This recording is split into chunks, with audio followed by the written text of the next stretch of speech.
Austin, Cam Waters, almost the same situation. Better contact going down the hill. Sam Noble with the simple name holding now. Sam Noble.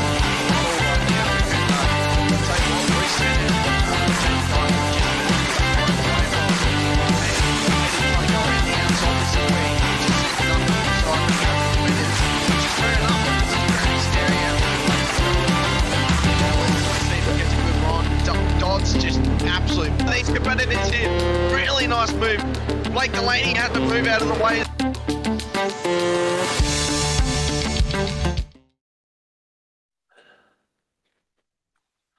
And ladies and gentlemen, welcome to SimRigs V8 Supercars Pro series tonight. And we are brought to you by our fantastic round sponsor, Dragon RC. And tonight in the back room, pulling all the puppet strings, is the puppet master himself, Rob Sainted. And beside me tonight, we've got a special guest. We've got Danny Shultz, the RC Dragon himself, the Dragon RC, also a team member of mine in Team SRW. Welcome aboard, mate, and hope you have a good night so far. Yeah, mate. Yeah. Thanks for having me. It's been pretty good. Being able to jump back in here again, just shed a little bit more insight, some more technical knowledge for the guys at home. Hopefully it goes well tonight. We can see how we go from there. So that one whole statement basically is telling me you think I know nothing and you need me to be supported by you. Look, mate, I'm not going to say nothing, but results don't lie. Yeah, no, it's all good, mate. I'll try to give as much crap as I can while we're in here and enjoy the night. Looks like the boys are already out there warming up. There's 8 minutes left, or 7 minutes now left of warm-up before they start their qualies. We have 2 people on stream watching us through YouTube. G'day viewers, and hopefully you'll enjoy the night, and if you've got any questions or any drivers you want to see, reach out to us. So what's your expectation of Silverstone, mate? Do you like it? Where do you think this V8 car is going to be the strongest and weakest? Maggots and Beckett's weakest, 100%. There's no other corners like that, well, on the Australian calendar, that I can think of off the top of my head. Maggots and Beckett's is that little squiggly bit at the very top of your screen that you can see under the SRW logo, correct? Yeah, correct, mate. It's basically a left, right, left combination. Yeah. So on the stream now, you can see here the car coming up. Yeah, key point is that last corner of Maggots and Beckett's to get a good takeoff across there, good traction to make that straight all the way down for a passing point at that very big right-hander, eh? Yeah, that's correct, mate. You want to make sure that you get this right and not sit too close to the car behind for too many laps. Don't shoot across the track, because it's very, very easy to lose it across there. Where that car, where the S is just there, that second part of the S is a key braking point to get really close, isn't it, and get your car balanced, because the sort of car goes up to the left and up to the right, and you've got to get it planted, don't you, before you put your foot down for that straight. Yeah, correct. If you don't sort of get it all balanced and lined up, you end up in a bit of trouble. There is a slight little bump at that section of the track there that can upset the car a fair bit. So you just need to make sure that you're 100% comfortable in smashing that throttle down the straight. Yeah. It's a tough spot to be in. I think this is that was Dylan Gray going through that point. Here's Dykey in his warm-up laps. Where's he sitting right now? He's coming through the front section for the right-hander past the old pit lane by the look of it. Yeah, look, you don't want the guys to turn into that old pit lane, let me tell you. They end up pretty bad for it, mate. You go through there, go through the cones, and see that corner he just passed through there? Yes. That's actually a corner to watch. You can actually cross off the grid there and not get a penalty point for my racing. So, and it's not going to save you a hell of a lot of time, but it gives your car a bit more straight around that curve. It'll be interesting to see who takes that and who doesn't. Well, look, if anyone doesn't take it during qualifying, they're not pushing hard enough. As we see Dyke coming up through Maggots and Beckett's here anyway. Yeah. You can see how much the car leans. Team struggling a little bit understeer just there. Tries to line up these corners to get them right for the hanger straight. I'm glad you know the names, because I've raced this track more times than I care to remember, and I could never remember the damn names of it. I know Maggots and Beckett's because You know, I watch GP and all that sort of stuff, but I just forget them. I don't know what it is. Yeah, I've got no idea. We've got Jason Douglas, Dylan Gray, Greg Leake, all saying good evening and hello. Evening, gents. I hope you're ready for a big drive. I hope you're not going to focus too much on YouTube, Dylan, because you're driving. Here we go. As we see the 1.9 MX Wraps guys going here. They're looking for a toe to get a nice run. The looks of this. This toe's huge down the straights and gain you at least 2 to 3 tenths. So it's potential here for a provisional pole lap for these guys to practice for qualifying by the looks of this. Yeah. It's not something you would practice just here. It's pretty important if you're going to do that during your during the race and the qualifying. You got to be prepared for it, because as you see these corners here, if you don't both take it really clean before the main straight, before the start finish, you can really stuff it up and have to start again quite easily. No, exactly right. You know, you want to make sure that the car is balanced. As we keep saying, this track is mainly about balance. You don't want to overheat those tyres, being that close. There he is. Gary Dodds is just taking that cut through. Did you see that? No, I didn't see that one. Yeah, so that's all 4 wheels have gone off the track there. Now, I'd be interested to see if it's a common place, so I'd suggest that everyone's going to use it. At some tracks, there's some really shifty ones, like where were we? Was it Road America? It's got one down the bottom of the hill that goes right. You go right off the right-hand side, completely off track, and you come back and cut back in. And it's an extreme use of the track. This isn't so extreme. It's a little snippet more than anything. I mean, look, it's either you take the snippet or hit the wall. It's pretty self-explanatory at that point. Yeah, I tell you what, it's quite easy to lose a mirror against there too. Oh, you don't worry about that. You don't need to be looking behind you, mate. You only need to be looking forward. Yeah, that is the way you drive. I do remember that. If you're looking backwards, you're going slow. Well, that is true. That is very true. But when you're a professional blue flag driver as myself, you tend to have one eye in the rear vision mirror at all times. That blue flag tends to wave quite frequently. Yeah, right. I always wondered how that works with blue flags. I must say I don't cop them that often, and when I do, it's usually because the car's half destroyed. Mate, if you ever want to know anything about blue flags, I'm the pro, mate. Just come straight to me. Anyone out there? Well, there you go. It's one thing I'm probably good at. How do you prepare yourself for the blue flags then, Steve? You know what? It's not a stupid question as you're saying, as you make. It's not a piss take as much as you're making it out. It's definitely not. It actually is true. Your car's our rule is blue flag, and you'll see it probably tonight as well because it's a fast track. 1.5 seconds iRacing will give you the blue flag. Now the driver behind you needs to make a safe pass no matter what. You do not have to slow down for him at 1.52 seconds. He's got to catch up to you and make a clean pass. But when he's there around 0.5, 0.8, that's where you need to be on your tippy toes and make sure you're getting out of the way. Be smart about it. The key thing is be smart about it. Make it to your advantage. Generally what I would do, if I'm anywhere near the 1 second to or under, and I'm coming up to a pivotal corner like this, where I can get behind them and use them as a drag, that's the spot I'll pick to let them through. So I already have planned in my head where I'm going to let them through. It's not a matter of, oh shit, they're here, I've got to get out of the way. Some tracks you don't have the option. You do it at Donington, you're screwed. And Donington is a really hard one.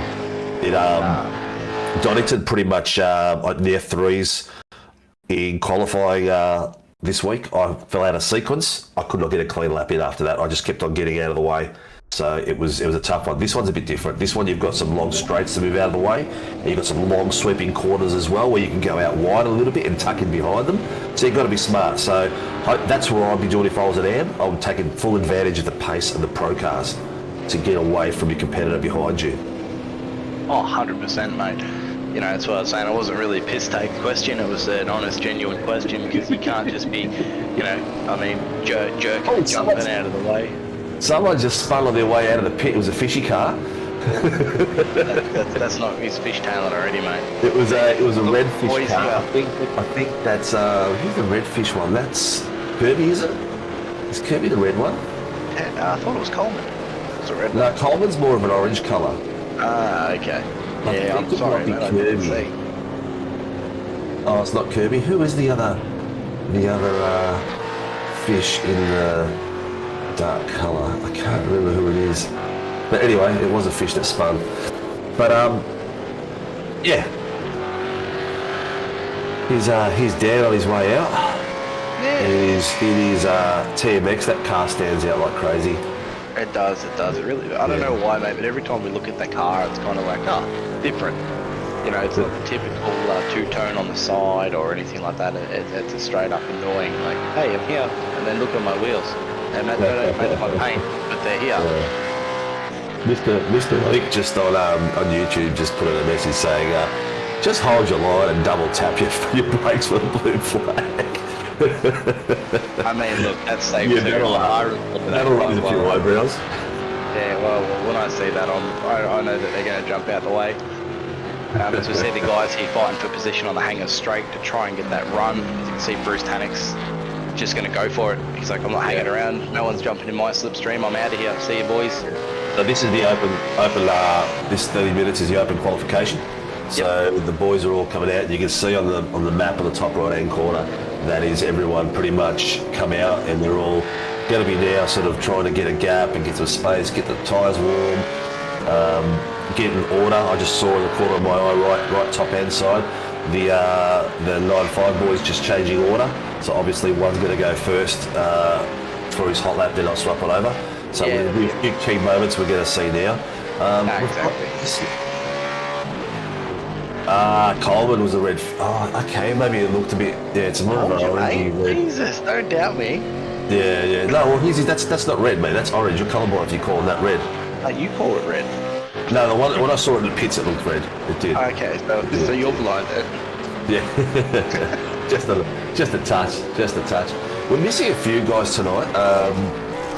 Not a massive grid, but we're missing a few out there. I'm not sure what the total number is out there at the moment, but I know there's a few out tonight, which is not bad. It's still going to give us a hell of a race because there's still over 20 something drivers out there, so it's going to be tough and tight, especially this season with the AMS guys really lifting it up to the pros. The difference on a Sunday night is not a great deal. Not a great deal. You know, going from that Tuesday night, they kind of get their warm up and their prep session up there, and that's what they'll use for practice.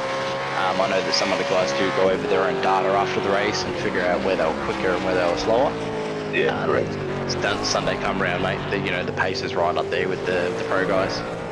Yeah, true, and it's that half a second gap somewhere around there.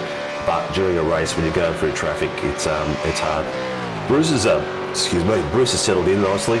Matty Stewart's got himself 2 purples in that as well. He just away from panic too, that sector. Yeah. It's at the moment our fastest lap is that was in quali. We still haven't got a full one in quali just yet.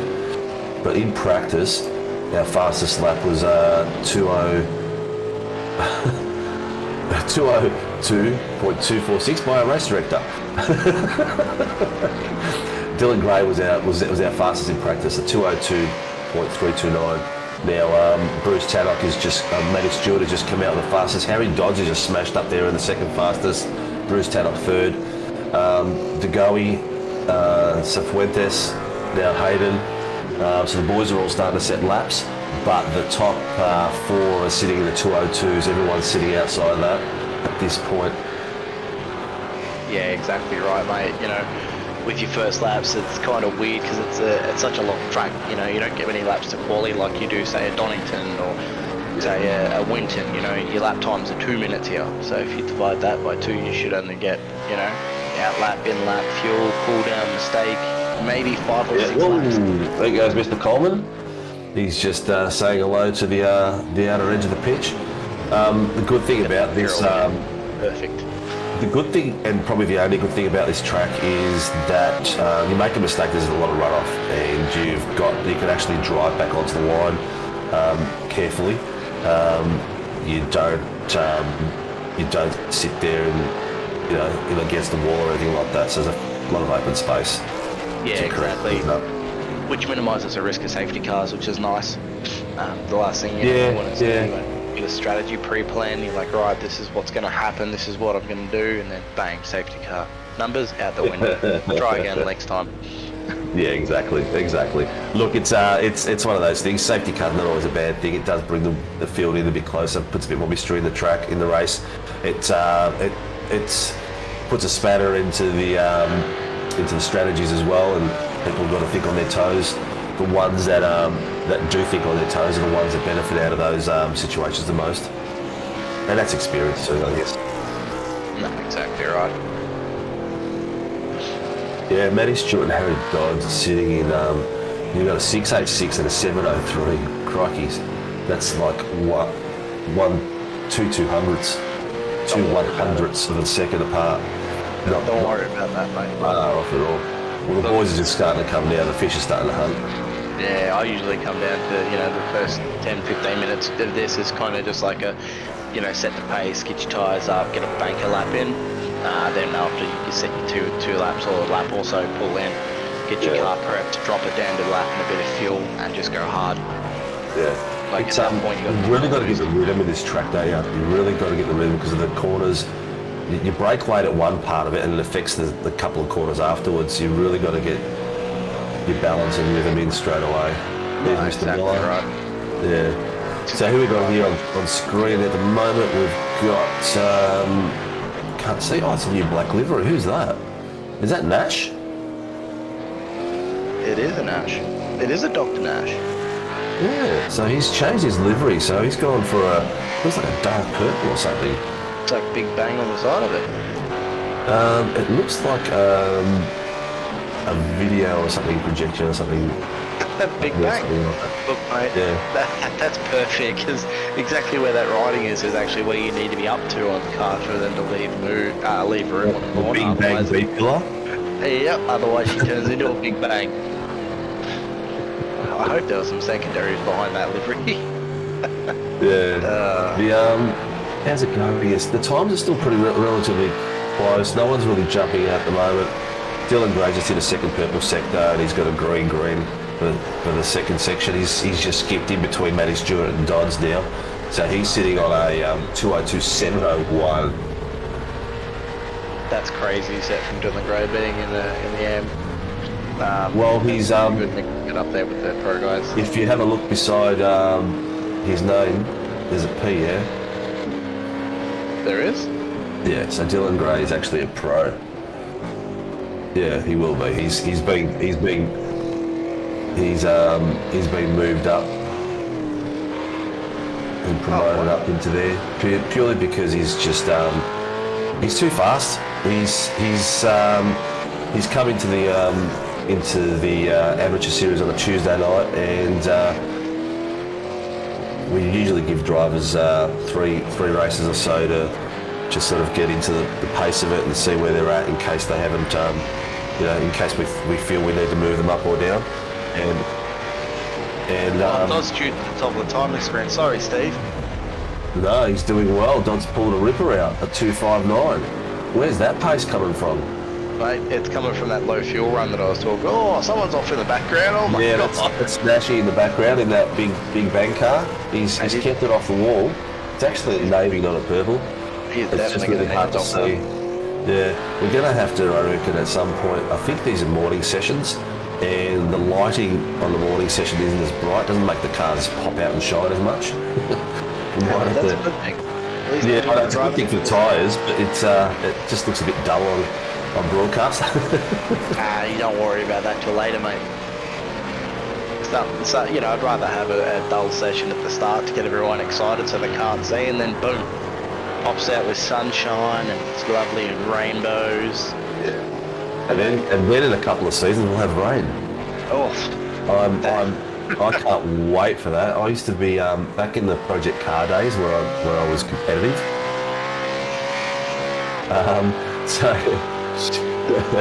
Shut up, Rob. Rob in the background goes, you need more reason to spin. But back in the day when I was racing project cars, I was actually really good in the rain. Really good in the rain. I used to use the engine braking and braking to balance it out. And I was really good at it. It was one of those things I had a real good knack for, and I used to destroy people in the rain.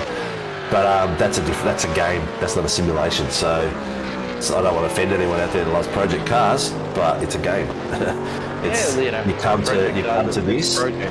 Yeah, you come to this, and it is completely different. I had to relearn. Well, I'm still relearning how to drive in this thing. I have my days and I have my moments, but that's about it. We'll see how we go. Ryan Spinovich's best friend. I've got one eye on YouTube, people, and watching. Hopefully there's a few more people who will join us, and we'll come and have some fun and ask us if you want to see anyone in particular. Maybe I should just go through and say hello and just go through some of our stream sponsors for tonight.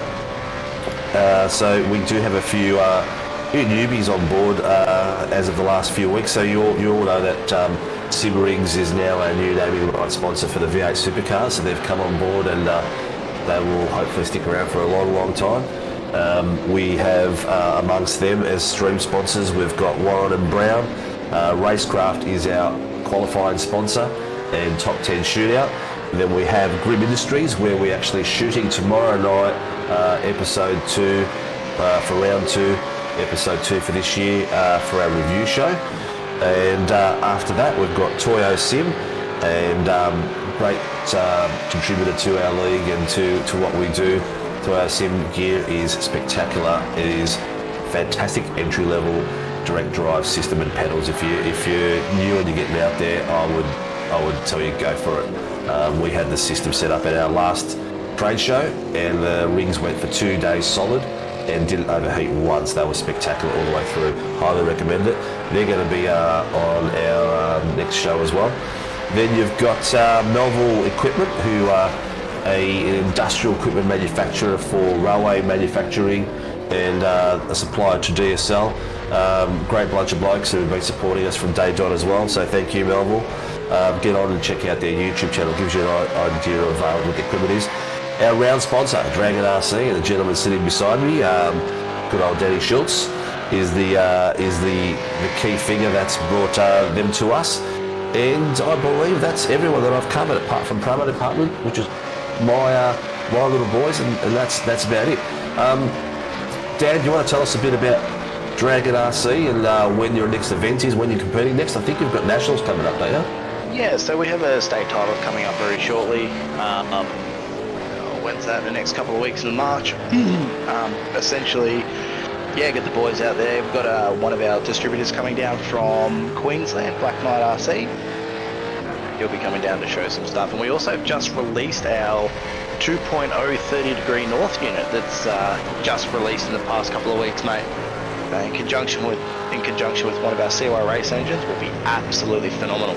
Yeah, cool. We're going to do a bit of show on that, a bit of footage on that, and we'll get onto it. Jamie Dodge just hit top spot with a 202.533, and Harry Dodge has just come back straight at him with a 202.222. That is pretty cool. We're heading into the dirty part of the qualifying, which is the last 15 minutes. No, exactly right, mate. You end up with the fastest lap times at the end. No one wants to show their true pace or true spirit, you know. Bit of sandbagging going on everywhere here and there, but as soon as... Yes, there will be. That's a tricky word these days. But we will be going out at the Nationals and some of the stuff and taking some video footage and hopefully crashing some stuff with Dan in the coming weeks.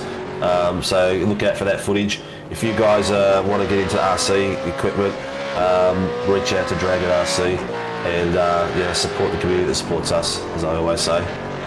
Yeah, mate, 100%. Always 100% recommend it, mate. Even jump on our Facebook page, Dragon RC, or our RC race team, Team Dragon RC. Any questions, we can answer those there without a problem. Cool. Well, everyone's sort of settled in a bit. I think a few guys are just going to go and take a cool on their tyres a bit and get themselves ready. You're looking at that map on the right-hand side of the screen. Everyone's sort of spreading themselves a little bit. There's a bit of congestion coming up. Where is that? That's just coming out of the pits. So you can see the boys trying to gap each other. They're trying to slow down and get some run on. Some of those guys that are close to each other are probably teammates as well. So outside at the moment, we've got 6 kilometre wind, 22 degrees, and 5% humidity, partly cloudy. Track's at 25 degrees Celsius, so it's good racing temp at Silverstone, and you need that. I think you need that sort of temp around Silverstone just to make yourself happy, because some of those big sweeping corners, have a look at that. The way Coleman took that. This is the key corner here. Maggots and Beckett's, mate. Yeah, here it is. Passion. Yeah, look, he's taken that beautifully there. That was almost perfect. No, exactly right. Onto the hanger straight. Yeah, he's done a really good job out of that, and that's key. See how smooth the car was sitting through that? Yeah, that's almost scary when that happens. So if the car's sitting that nice through that corner, it's kind of like, where's he losing time then if he's gaining it through there? Yeah. In racing. Well, it's you got to remember, every quarter you lose a 1/10 here there just by braking too early or braking too late. Those big smooth corners, if you can get that right, it's a big plus. But there's a lot of braking points in this track where you can really screw up the racing. No, exactly right, Steve. You want to make sure that you're getting everything bang on there. As you see, Coleman's pushing the limits of the track right there. Yeah. Coming around, where are we? Changing now to, is that Daniel Clutterbuck in the TMX? I think it is. Yep. Yeah, beautiful. We're seeing him coming through now to Maggots and Beckett's. He's a bit on that ripple strip there, and you can see it upset the car, and now it's running wide through literally every corner. He slightly missed the apex there. But that's the key. What we're speaking about, and that is going to lose him probably about 20 k's down straight, at least somewhere around there, because he's just not getting that slingshot out of it. Easy, mate, easy. Probably even more than that. Yeah. But, he'll prep up and go for another lap. And that's what it's all about around here, mate. I mean, he's got a green first sector, so he's trying to improve. Yeah. Yeah, it's all about those tenths that you find in every sector, and hopefully one day you can link them together and become an absolute hero. Yeah, well, like we've seen in the past races, you don't need all purples to be podium on the pole position. Right. It's all about consistency. Distant lap right through, and we've seen Coleman do it. We've seen we saw Sagasti do it a few weeks ago as well. So there's plenty of opportunities there. Yeah, that's it, mate. You want to make sure that you capitalise on everything possible. You don't want to have an issue here, there, or again, Clutterbuck here trying to go for another lap. Looks pretty smooth, looks pretty clean so far. Yeah, braking around that section just gone through is crucial. You've got to get that braking right, and you get that roll through the corner right too. Because if you don't, and you put the foot down a little bit too early, great point to spin. Don't ask me why I know. I know. I was just about to say, mate, you've had some experience by the sounds of it. Well, there's a classic photo of that corner where Dean spun and I've come around the corner and we're facing each other stopped. I think it was about round through Series 3 last year. I don't know where the photo is, but yeah, it's a pretty funny one. I think we actually used it for one of our promos. That's perfectly fine, mate. As long as there's no contact, it's all good in the hood. Yeah. Where are we at with times? So we still haven't had any movement? No, not yet. Looks like guys are starting to pick up there. You can see all green sectors popping up on the screen. Yeah. Majority of the drivers that were saying Troy Dooley on green.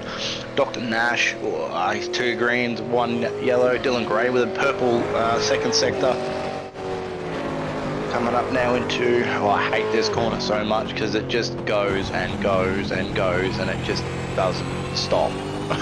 Yeah, you've got to be really careful out of this one too, because again, another one easy to spin, and you want to get traction for this corner to this straight here, so it's crucial you get it right. And it's sort of like 2 corners in one, isn't it?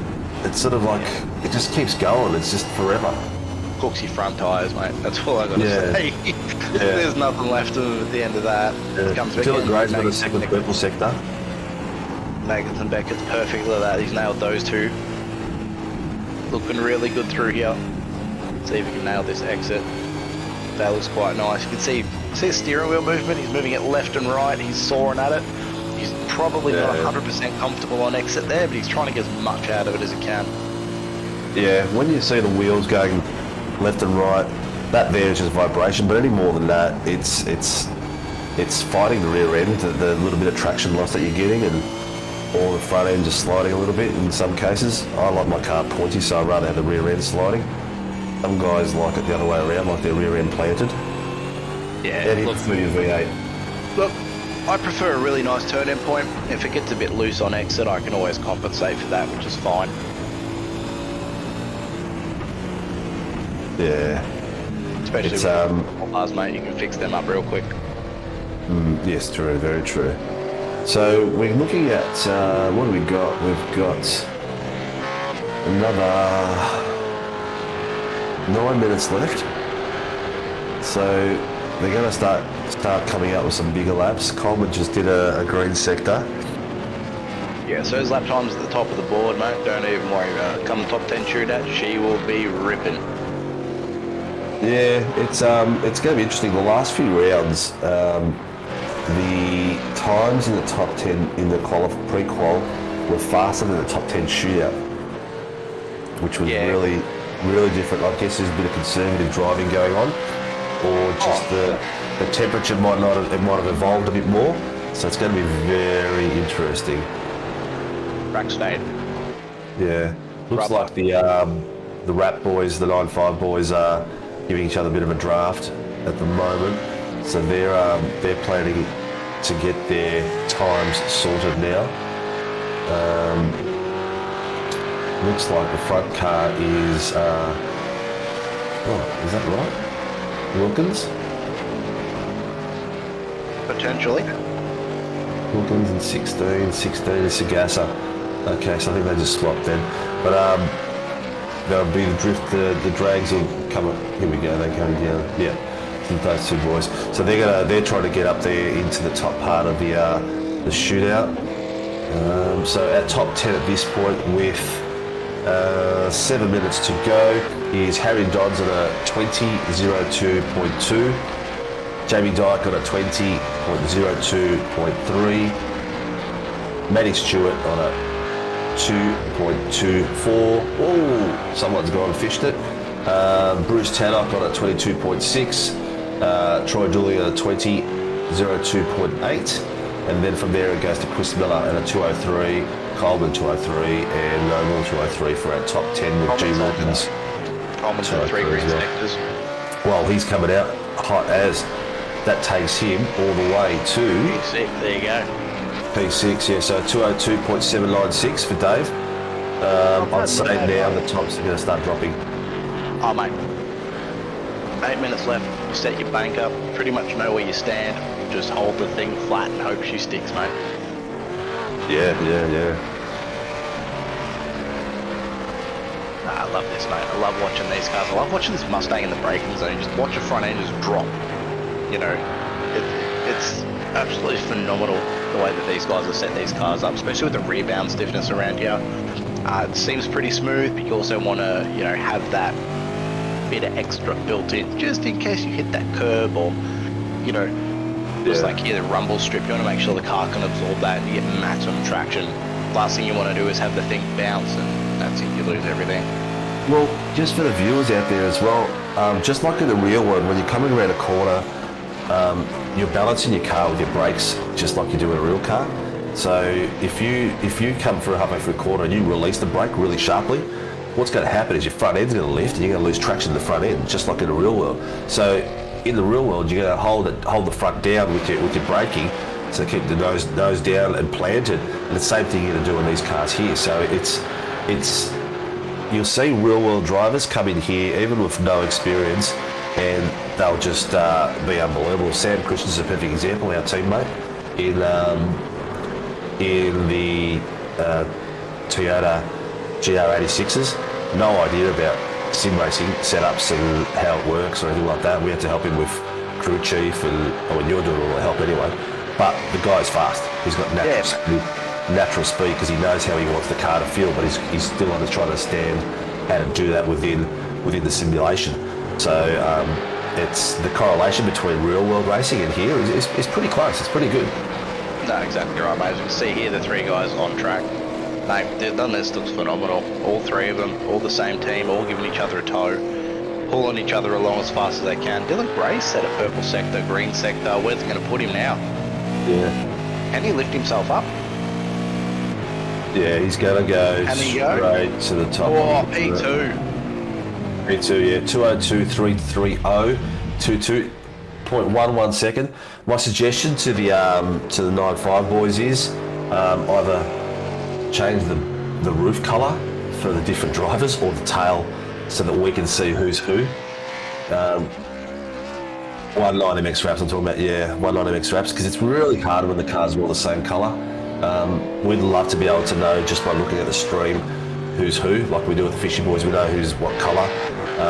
Just a little bit of advice. You don't have to take it. You can tell me to shut up. So top 10, we have 3.5 minutes to go. This is the serious business going to start, and the boys are going to try to plant it. Looks like Dykey's just coming off a outlap, and he'll be going on to his quali lap by the look of it. Wait for his timing screen to pop up down the bottom there. Yeah, there's that corner. That's the key. There's the corner, mate. So it does go forever. It's a key corner. You've got to come out there and make sure you don't go and touch the green, the grass part, and keep the jangle down, or the jangle, whatever you guys call it again. Jandle, mate, come on. The jandle. Jandle, that's it, the jandle. Jandle. Oh, no. He's gone off there, so he's going to have to... he has kept it out of the wall. He's going to have to start that one again, and he's probably listening to us at the moment too. Yeah, don't worry about it. So Coleman has come out. There's not many. I'm not seeing many greens. No, you won't. Very many You greens guys at all. get prepped up for the top 10. Yeah. They'll be Well, doing that. They'll just be building tyre tank. Anyone who's on outlap now. So you're looking at who's that coming now? The white dot. What's it say? Is that Troy Dooley? Coming across the start finish in last few quarters. After that, well, we got 2:55. That's pretty much going to be anyone who's on lap in front of him now will get another lap in. He probably won't. I think the timing's set so you can get another lap. I think it's set for 2 minutes and 2 seconds or something after the timer runs out. Well, we'll see, because it's been cutting off and leaving you in limbo. Oh, I hate that so much when it does. Yeah. Final lap, yes, I'm on a lap, I'm up, I'm going to cross that bank, cuts out. What? Yeah. And it's all, you always seem to be up when that's happening to you. It really sucks. Bruce Tannick on the handle too much, mate. That was Nash, was it? No, who's that? That was Tannick, mate. Is Tannick in a black car today? Yeah, but he's been in that for 2 weeks. His lovely new sexy livery, mate. Something different to throw you all He wasn't it last week, was he? Yeah, mate. Hang on, I didn't do last week, did I? Sorry, yep, I was away last week. Jeremy Dyke with the purple. Yeah. Well done. This thing looks sick. Yeah. Chris Miller, Coleman's got 2 greens, so he might get himself up a little bit. At the moment he's sitting in 7th. Chris Miller's got 2 greens, and he's currently sitting in 9th, so he needs to get up there to stop himself from dropping out. Look at Coleman pushing. He's dancing that arse end of that Coleman's come to 3rd. Oh, look at that. 2:02.36, and Dylan Gray 2:02.33. Whoa. They're dancing now. Here we go. Dykey's got 8 purple. Let's see if that's going to make enough of an impact for the top area. Everyone wants Mr. Dyke to hit that pole position. I don't care who you are. You want him up there. You boys love it. Is he coming across? If he... Oh, yeah. Again, Steve's all over it. All on that, mate. What did he do? Did he improve? No, he didn't, because he went off in the last quarter. Oh, you're joking. He'll be His tyres just went off the edge, I reckon. I reckon he would have got another lapper there. That's my guess. I'm assuming that's what it is. He's still going though. He's pushing for another lap. He's probably got another lap in him. That's why. He's probably got off track about last quarter. If you saw him, his tyres were still on the black and white stripe, but they weren't on the solid white. I'm not sure if that's an off, counted as an off or not at that point. We have to check it. So any car that crosses the line from this point forward, mate, she's lap over and lap done. So this is Jamie's last chance. Yeah. I reckon he did that on purpose. For the suspense and the drama. Yeah, 100%, mate. It makes good TV. You know what it is? Oh, look at that, man. He's fighting that thing. Jamie, if you can hear me, apply the jandle more consistently. Come around here. Look at this. I love this corner. This corner's so good when you get it right. You feel like a king. Especially coming into Maggots and Beckers down to the hanger straight. Yeah. Green sector for Jamie Dyke here. Come through those last few corners. Can he nail it? Oof. It's been green on there. He's pushing really hard right now. His rear tyres be hating life. Where's to go? No, he's got his big green sectors, yeah. So he needs those green sectors to get up. He's 4/10, not even 4/10 away from the top 10 shootout. So DeGoey is fighting to get in the top 10 shootout.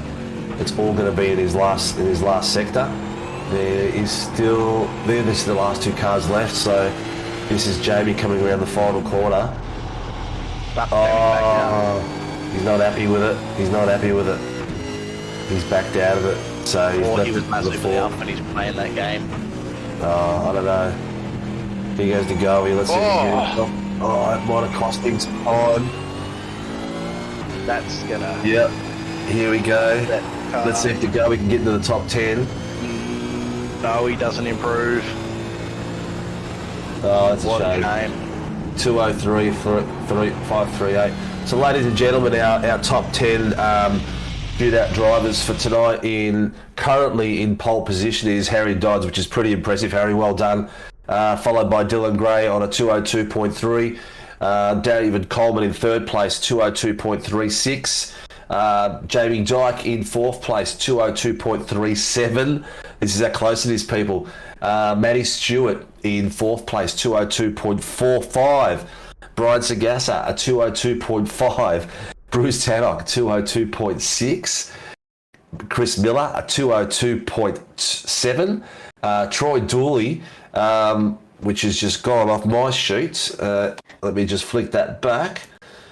Troy Dooley is sitting on a 202.8, and last in our top 10 is Sam Noble on a 203.122. Most of those guys are 1/10 different from from the top down. It is 1/10 pretty much all the way through. So that's a close field. That's going to be some awesome racing, Mate, it is going to be a show of the century, I reckon. I hope my voice can handle it. Oh, mate. If you go dark, don't worry about it. The excitement on track will keep everyone happy at home, don't worry. Yeah. Look, it'll be fun no matter what happens out there. How awesome does this track look from up here? I don't think I'd be want to flying above it. I reckon it'll be as rough as guts, but it does look spectacular. That's right. The boys will be all getting ready for a top 10, so they'll be going to another room to sign up with. We'll keep chatting away, me and Dan, while Rob transitions to another server in the back end. So you'll see the intermission stuff going on. But me and Dan, we can talk underwater. We'll just keep chinwagging and having a bit of a chat. And anyone out there, and then.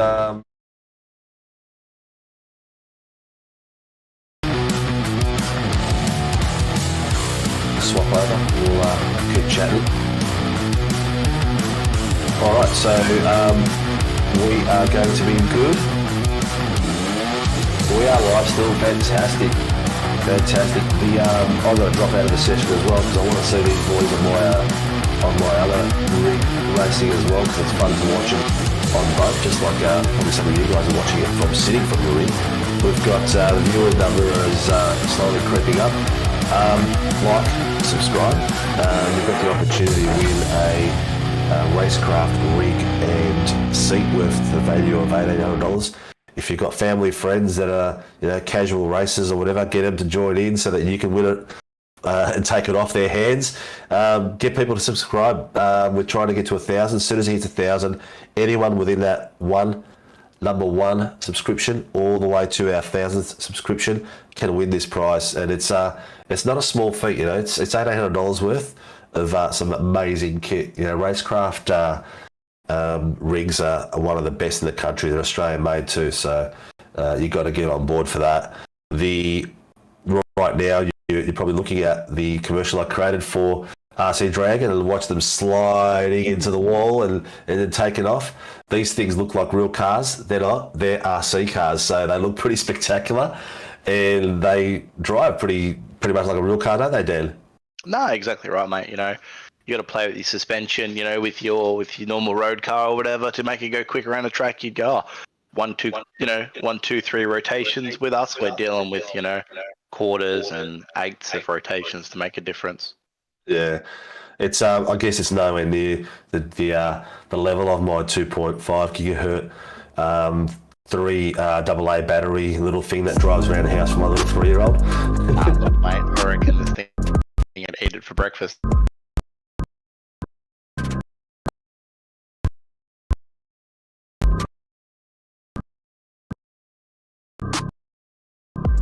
What are we talking about? Top speed. We've got them geared for racing, but I mean, if you want to do speed runs with them, you can gear them upwards of 100 plus Ks depending on what you want to do. But we've got them sort of limited to, about 60, 70 Ks an hour, just to try and get as much torque as we can from the motor to propel us on all our dirt off-road tracks. What kind of fuel are you guys using?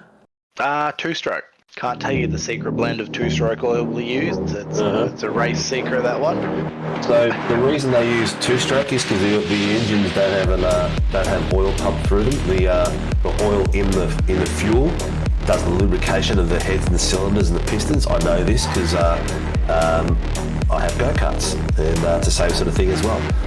And if you try to run it lean, you'll get a bit more pace out of it, but a lot less durability out of the engines, eh? You can 100%. Blow them quite easily, overheat them quite easily, just like you can do in a real in a go-kart, which I have done accidentally. Let me tell you. Yeah, look, we use a very high performance oil that can be mixed at very scary ratios to the normal naked human ears. They are very loud. I've got a neighbour that has one in the paddocks behind us, and he has woken me up very early on a Sunday morning on occasions. And I have not put the hose on it. It wasn't me. Mate, it wouldn't even matter. I know it wouldn't matter. No. We'll just say it wasn't me. Okay. That's right. We'll stick with that one. We'll go with that. Yeah, the main reason why we use 2-strokes is if you do flip them, there's no oil obviously sitting at the bottom of the engine, so. Yeah, it doesn't matter if they're upside down for a while, because when you're racing it does happen, you do flip them by mistake. Exactly. You have big big crashes. Definitely. We'll be doing a bit of footage on the boys and the racing and stuff like that. And Dean keeps telling me he can't wait to crash the planes, and I said, mate, I don't think they'll let us anywhere near them. Yeah,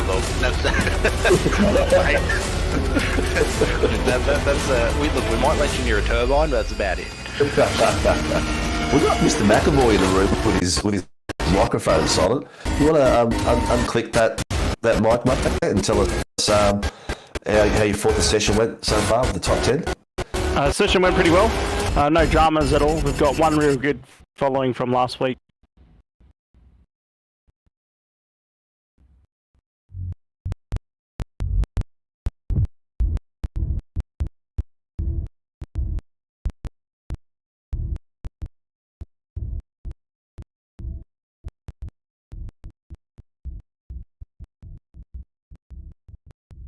Then it's kind of a bit silly.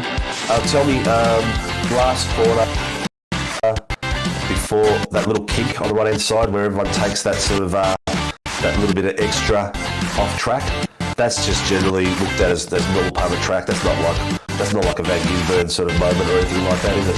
No, it's just like you said, this is a normal part of the track, and we'll let iRacing police all the other stuff for us. So. Yeah.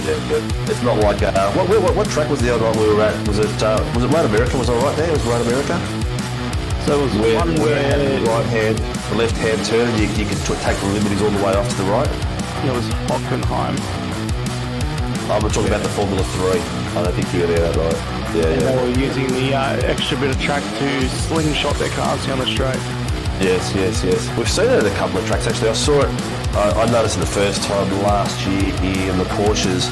One of the cars was going at. Was it Hockenheim? Was it? I think it was Red Bull going out really wide, and it wasn't registering, and they were coming in to get an extra run in, getting their car a lot further straighter. I think it was Red Bull. I can't remember, but yeah, that was the first time I was aware of that sort of thing. And obviously, these guys practice, so they know exactly what iRacing penalises you for and what it doesn't. So the boys know exactly how much off track they can get on any corner at any given time to gain momentum, eh?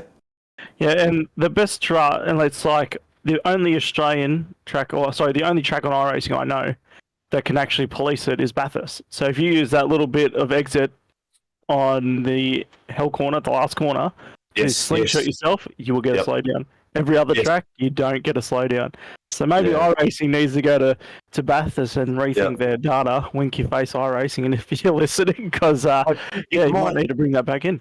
If my memory serves me correctly, back in the Brock days, I think it was either Brock or Moffat that actually used that extra runoff there for the start of one of their hot laps, and I can't remember if it was legal or not. I think back in those days it probably might have been, but I remember seeing footage of it years ago, and I'm thinking to myself, geez, that's a bit shifty. Well, you could get away with a lot more back then. So, and now the rules are tighter. There's tyre walls everywhere, and it's a bit more. Yeah, well, I mean, nowadays race control and any form of real world racing can now tell you whether you're accelerating, decelerating, braking, or full brake, 100% brake, or whatever. The telemetry knowledge is ridiculous these days. That's right, and the live data that race control can get through, all the bips and bobs in the cars. It's crazy. Yeah. But yeah, I thought I'd just pop in, give you the lowdown on qualifying, and who's your hot tip for pole position, boys?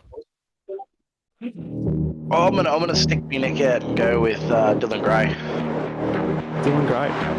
It's been impressive, but you know what? I'm going to go with the bus driver. I think he's had his few little issues, and he's like that last bit. He decided, no, I've stuffed that up. I'm going to save my frustrations for the top 10 shootout. Well, excellent. Looks like we're getting ready for the top 10 shootout now, boys. So I'll leave you with it, and I'll go do my job. So enjoy the call. Have fun, mate. Speak to you guys soon. Don't break anything. Here we go. Top 10 shootout is officially opened. It's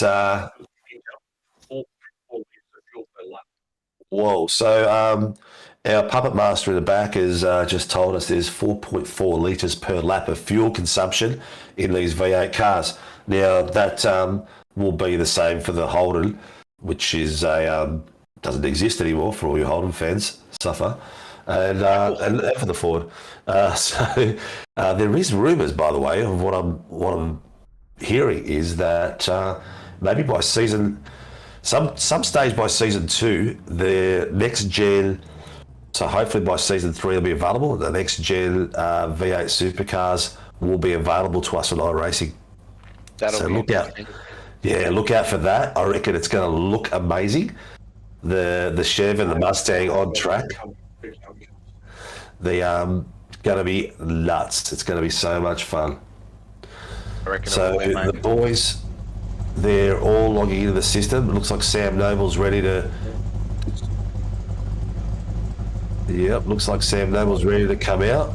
Looks like our good old SDK, old Trading Paints, one of the two. Yeah, it looks like Trading Paints has cracked it again. We've had a few issues with that lately. So hopefully once the cars start coming out, it'll fix itself. But we've found a solution to that problem, which we're going to implement for next year. Every car will be submitting a livery at the beginning of the year. Beginning of the season, I should say, and we will have that in our documentation and in our project files for our SDK, and that issue will not arise anymore. So it means that if they've got a new livery, they're going to send it to us so that we can update it for them. Here it is. It's just lit itself up. So Here's Sam Noble on his outlap. Yeah. I do like the racecraft livery, and racecraft is one of our sponsors. So it's good. Yeah. So the boys changed the. Am I right or am I wrong? They've got a different colour for each driver. Yeah, so as far as I'm aware, the racecraft guys definitely got one colour for each driver. Yeah. And they put the green, obviously, the blue, and I think there's a pink, right? Or pink, I think. Yeah. I can't remember who's who at the moment, but my memory will come back in a few minutes. So Sam Noble is now coming around the back of the old pit lane, the old start finish. Is that right? Yes, it is.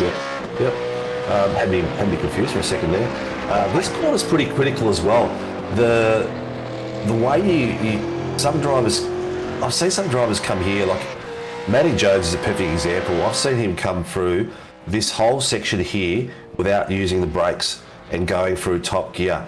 And I tell you what, it is amazing because it is so damn difficult to do, even in the Formula 3 with high downforce. It's ridiculous. But it's a key part of the track. If you can get through without using the brakes and just using gears and off acceleration, momentum and carrying pace through there is key. No, exactly, mate. You want to make sure you can get the tightest line possible at that exit. As we come now, Sam Noble through the final couple of corners here, getting all prepped up. See if he's going to get his brakes all nice and warm. Is he braking at the 50 there? No, at the 100? He's getting let it rip though. That's 100%. Let's see how he comes out of his corner. He's going wider early. Straighten up the car as quick as possible. And he's gone good. He's all purple people because he's the first car out.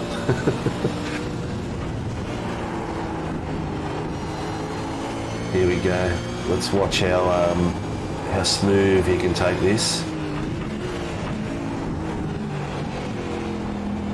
His hand control's pretty good. Well, that was a lot of turning that steering wheel then, eh? He's got it nice and smooth. The car looks pretty stable across these corners in the beginning. This is that never-ending corner coming up. Yep, he's touched the apex good. Sorry, guys. Now right in here, the never-ending story. Yeah, the never-ending corner, mate. Sam Noble on board here. 2 purple sectors here, so you can see. Coming through to the mid part of the track. So far so good. Obviously all purple sectors because he's our first car out on track. Under the Silverstone circuit sign here, braking. I can't remember the corner with the name of this corner specifically, but coming up, coming through up to Maggots and Beckett's. You can see here he's up into the gears, up into 5th. Will he hit 6th or will he let it rev out? No, he's 6th, he's going for it. Fully committed here. A little bit wide on that apex. We'll see into 3rd gear, nice and tight. Now let's just see if he can get a nice comfortable exit. Is he going to correct it massively? Is he going to get it nice and tight? Wasn't too bad. All the track down the hanger straight, have that thing mounted flat to the floor, and hopefully you can get out of this corner alive. You're braking just at the 100 metre board, having it nice and tight to your right hand side. Using all the exit curb here as much as possible, coming into the final 2 corners, using the 100 metre board again, heavy on the brakes, get them all nice and posty for the end, and your tyres will be screaming no more. He'll be coming out of this corner sideways, I could imagine. As you can see, yeah, look at that, all the way out wide. Does he get his lap in? Does it count? Yes, it does, as he goes to the top of the timing sheet there with that 2:03.1. That's 2:03.1, that would probably put him in about 8th place in the past times. We'll get Sam up into the room. Sam, how's it going, mate? How did that feel? I felt pretty good. Yeah. Is the car feeling stable through Maggots and Beckett's? Is it leaning a lot, or you held in grip nicely? Feels pretty good. I've just been off the sim for the last 2 weeks and just jumped on half an hour ago, so I didn't have it set up and just grabbed it set up on top of my work, and I'm just happy to be in the top 10. In sim racing, you only get out what you put in. I love it, mate. I love it. Well, that's pretty good, mate, considering you've been out of it for 2 weeks. What, work life's just too busy? I just had a few bucks parties and weddings, and I'm massively hungover right now, so I'm luckily you don't get breathalyzed driving a sim. Never say never, mate. You never know. Well, mate, I guess your expectations is just to have a bit of fun tonight. Yeah, I missed last week because I was running late from coming back from Melbourne after the Bucks party. But yeah, I didn't want to miss 2 weeks in a row. So Excellent, mate. Well, you know what? Good luck. I hope your hangover doesn't get worse during the race. the joys of being 40, mate. Yeah, well, I don't get there. Those years are gone for me. Have fun tonight, and well done getting to the top 10 with no practice. Thanks, mate. Have a good night. Cheers, man. Yeah, mate. So we've got coming up next, Mr. Dooley Yes, in the 333. in the 333. So Troy used to drive. Striking, isn't it? He used to drive a car which had 2 blue lines on it. So he just recently changed that livery. Probably changed it last week while I was away as well. Potentially, yeah. Sounds like the trend. Yeah, you can see the green and brown there. It's a quite unique design. As you can look at the sponsors on the side of his car there. Look, I like it because I'm a graphic artist, and keep it simple is key to getting the boosters. Many like those logos stand out really easy to see. Too much flash and dash of colour and stuff like that can overpower who you're trying to promote. No, exactly. Here we go. So that was one here. yeah. Nice and tight. Didn't use all the exit curve there he could have. Turn 2's pretty decent exit through there, coming through down to turn 3 and turn 4. This is interesting because it's so slick on exit out of both of these corners, and this left-hander here isn't quite a 90 degree. It's like a 120, and then it just kind of tapers on and on. Very dangerous corner. Yeah, it tapers into almost to a double left-handed apex. Yep. As we come down the first of 2 straights down here at Silverstone under the bridge, looking to break into my favourite section. Definitely not. I do like this corner. This corner is really good. You get it right, you can really catch up just here, but you just got to be patient through this damn thing here. Exactly right, mate. You can see Troy Dooley set a green and a purple sector, so he's chasing that time that Sam Noble set. Yep. Hopefully, I bet you he's hoping he can push it all the way to the end. As you can see here, all 4 wheels off track there, right up next to the fence, pushing it as much as he can. Coming into cops on the anchors, slam it through on the power, all the way out wide. Comes into Maggots and Beckett's again. See how this car handles, because they all handle a little bit differently. He hits that curve on the left, upsets the car a little bit. That looks a lot cleaner than what Sam Noble did through there. Nice and tight. It's handling it much better. That's exactly right, mate. Handling it perfect. Coming through down onto the hanger straight. A little bit of a slide out of the back end as the tyres are complaining. He definitely has a qualifying setup on, mate. There is no way in hell he'd be running this loose. As you can see, he set a green sector, purple sector now coming up. Coming up to the final couple of corners here. He's absolutely given it everything he's got right now. Just breaking now the 100-metre board. You can see that there, all the way down into second on the left. Just hits the curve. He's got it out of the rear. He's close. He wants it, mate. You can see he's already getting sideways. What can we see him coming out of this final corner? That was really controlled out of there. That was really good. 2:03.244. So he's sitting in second. Yeah, look. Mr. Dooley, how are you, mate? How did that feel? Yeah, not too bad, Singo.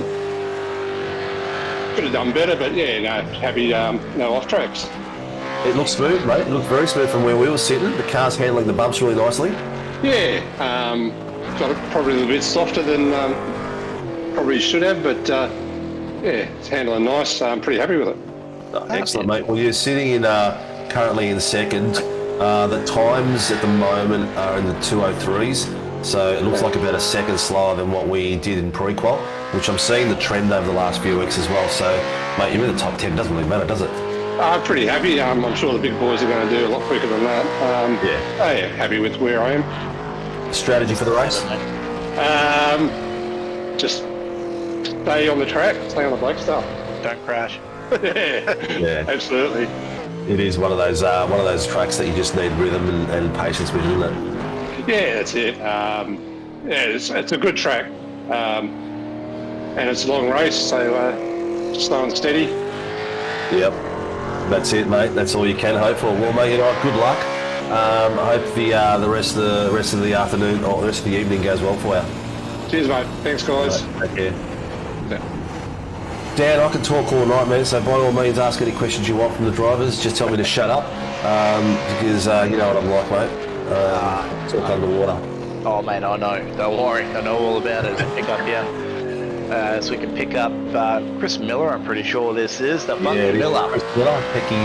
Pecky's performance.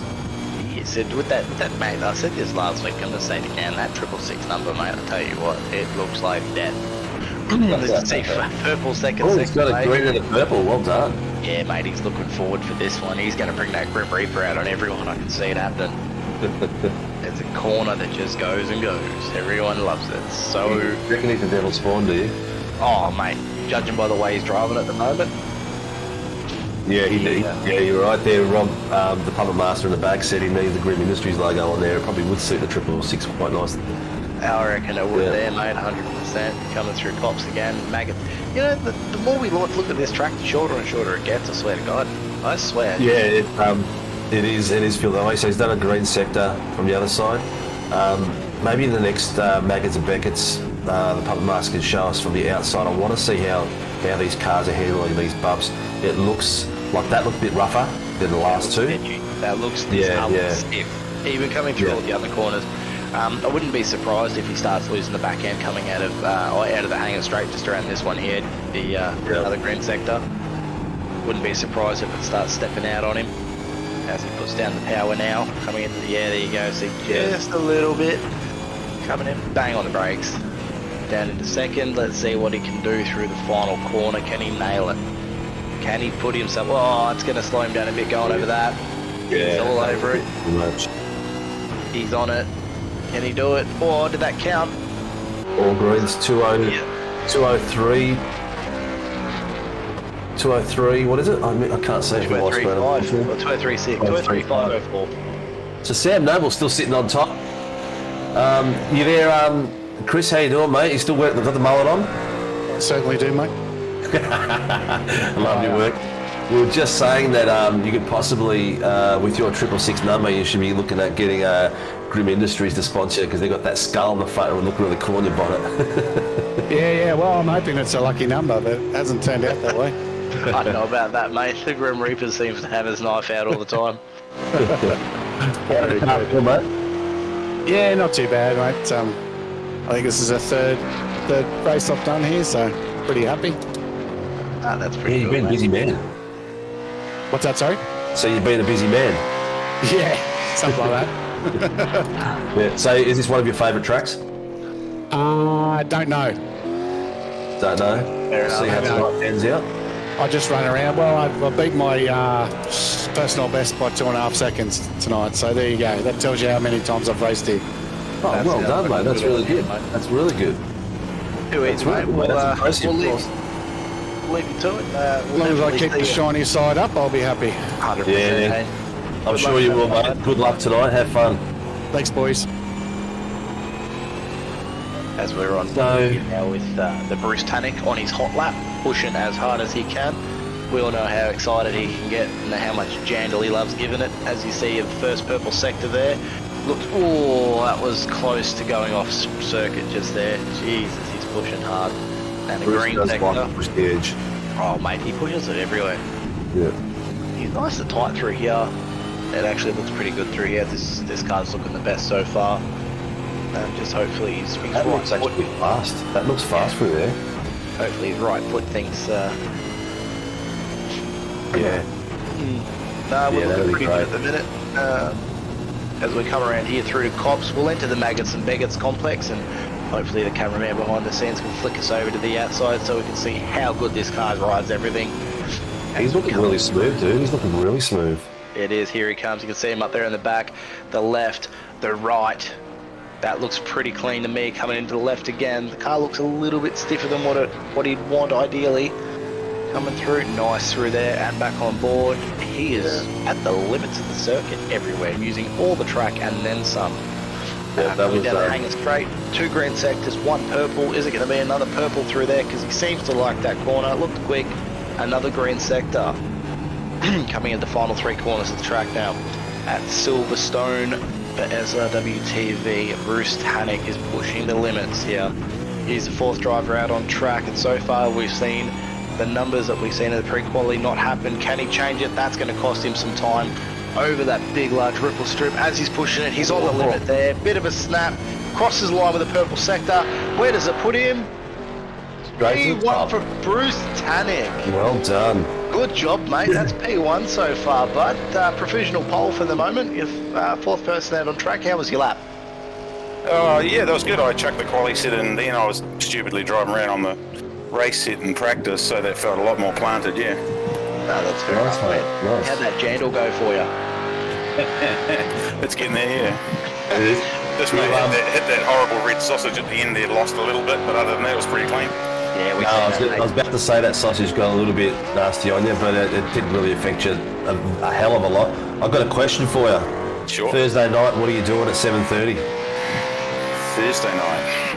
Don't think anything. 7:30 Aussie time. I'll be sitting on 7:30 the couch. Aussie time. We're doing a burnout competition at Winton. And I think I'll be in. you'll be tearing that up like crazy. Count me in. We're going to have a drift session as well in a couple of weeks too, mate. Sick. Yeah, so it'll be time for you to shine. Listen, Bruce, good luck tonight, mate. I hope everything goes to plan for you. No worries. Thanks, guys. Cheers, man. So, viewers, for those of you who don't know, Bruce Tannock is a New Zealand drift champion in real world. So he's a legend over there. He's won a number of titles, and it'll be quite impressive to see him do his burnouts on a Thursday night. So tune in Thursday night, 7:30. The Tempting Sweets special event Thursday night is going to be burnout competition at Winton Raceway. That's going to be absolutely phenomenal, especially at Winton, one of those great Aussie tracks, mate. Oh, interesting here. Sagasa using 3rd gear through this complex of corners. That's a bit different. Everyone else has used 2nd. There he goes. He's dropped it into 2nd now and it back into 3rd. He's soaring at that wheel, mate. I reckon those rear tyres are super cooking right now. Yep. He must have been pushing coming through turn 2 and turn 3. Not giving him enough time to cool down as we come into Cops in 4th gear. Bit of understeer there, you can see. Oh, those rears are complaining. They are not going to like coming through here. Let's see how stable this car is as we come through the MX Wraps. Lovely purple livery. Done that thing look nice on a black track. Yeah, that was pretty cool. It's pretty smooth there. Pretty smooth. Yeah, mate, he's still soaring at that wheel. I wonder if he's happy with his setup. Have to ask him when he comes in if it was too stiff for him. Looks like it's handling the bumps, but not as clean as it could be. 3 all greens though. Yeah, it's very consistent. You don't need to have purples to win big top spot. He's 22.5. Let's see how he goes. Final 2 corners now. 3. Oh, nah, he's lost all his time. That's it, mate. He's lost all that time, and his rears are going to be complaining. Heaves, yeah, look at him soaring everywhere. That's has he broken right there? What's happened? We'll have to ask him. 2033. Yeah, still 4th, which is not too bad. Mr. Sagasa, mate, how was your lap? Was it too stiff or too loose? She was going alright until those last sequence of corners. I locked the wheels coming into that corner, and I probably lost about 2 or 3 tenths there. Damn, man, that was looking pretty good, that lap there for a provisional pole, buddy. Nah, man, that's a pretty good lap from you. The car looked quite stable. Yeah, we just had that question whether it was too tight or too loose, mate. But yeah, you have a good night, mate. Good luck, have fun, and hopefully we can see you up here later on the podium. Thank you, guys. Perfect, mate. As you can see here, Matty Stewart now on screen. Saying his teammate. Let's see if he can pip that lap time from him as we come into the final sequence of corners. Looking at the preparation lap, getting those tyres up nice to temperature. Interesting to see with these preparation laps how hard some of these guys are pushing. Yeah, I have. I don't know about that. I didn't push hard on my lap and it felt amazing. But, you know, then again, you push hard, you get grip early. So, across the line, Matty Stewart to start his flying lap for the top 10 shootout. Yep. And who is that presented by tonight, Mr. Stephen? Say again, sorry, mate? Who is tonight's top 10 presented by? Tonight's top 10 presented by Racecraft Simulations. They are our top 10 shootout and Ollie sponsor, and we couldn't do it without them. The few seconds ago you mentioned it gets the tyres lit up early in the session, but as we saw then with Sagasa, the last few quarters need grip, and you can stuff up a whole time through there. Matty's doing really well when it comes to the never-ending corner. Yeah, so he's how he goes using second gear through here, whereas his teammate Sagasa is using third, dropping into second. So slightly different styles between two teammates here to extract the maximum lap well, time. he's hit third and he's accelerated a bit earlier by the look of it too. Yeah, a little bit of a short shift here and there will make a difference. He's set 2 green sectors so far, so we're looking through here, cops again. Yeah, coming through, hopefully he can set a purple, or better, obviously, better would be absolutely destroying the timesheet at this point. As we ride on board, this is a better view. Let's see what's going on. Oh, looks like we missed the apex there. Oh, that looks pretty clean. Comes through the final corner. Let's see what the car does. It's a little bit wide. He's got a little bit wide there. Hasn't gone hard tight for that apex, has he? Nah, not perfectly tight, but he's still there with his green sectors. He's still on good pace. He's still on very good pace. Let's see if he pushed too hard at the start of the lap, because obviously you need to give up a little bit of time somewhere. And I'd personally like to save my tyres for the end of the lap, so it looks more impressive. So it looks like you get time as you go. But yeah, as you can see here, he's braking. Didn't make the same mistake as his teammate. Still a little bit stiff. Quite a nice exit. The car did alright though. The car did really well there. Yeah, let's see how he is. He's sideways a little bit. That's all green sectors. And where does that put him? That puts him P2. Well done. Well done. Well done, Mr. Stewart. That's provisional P2 at the moment, mate. How was your lap, and what corner did you hate?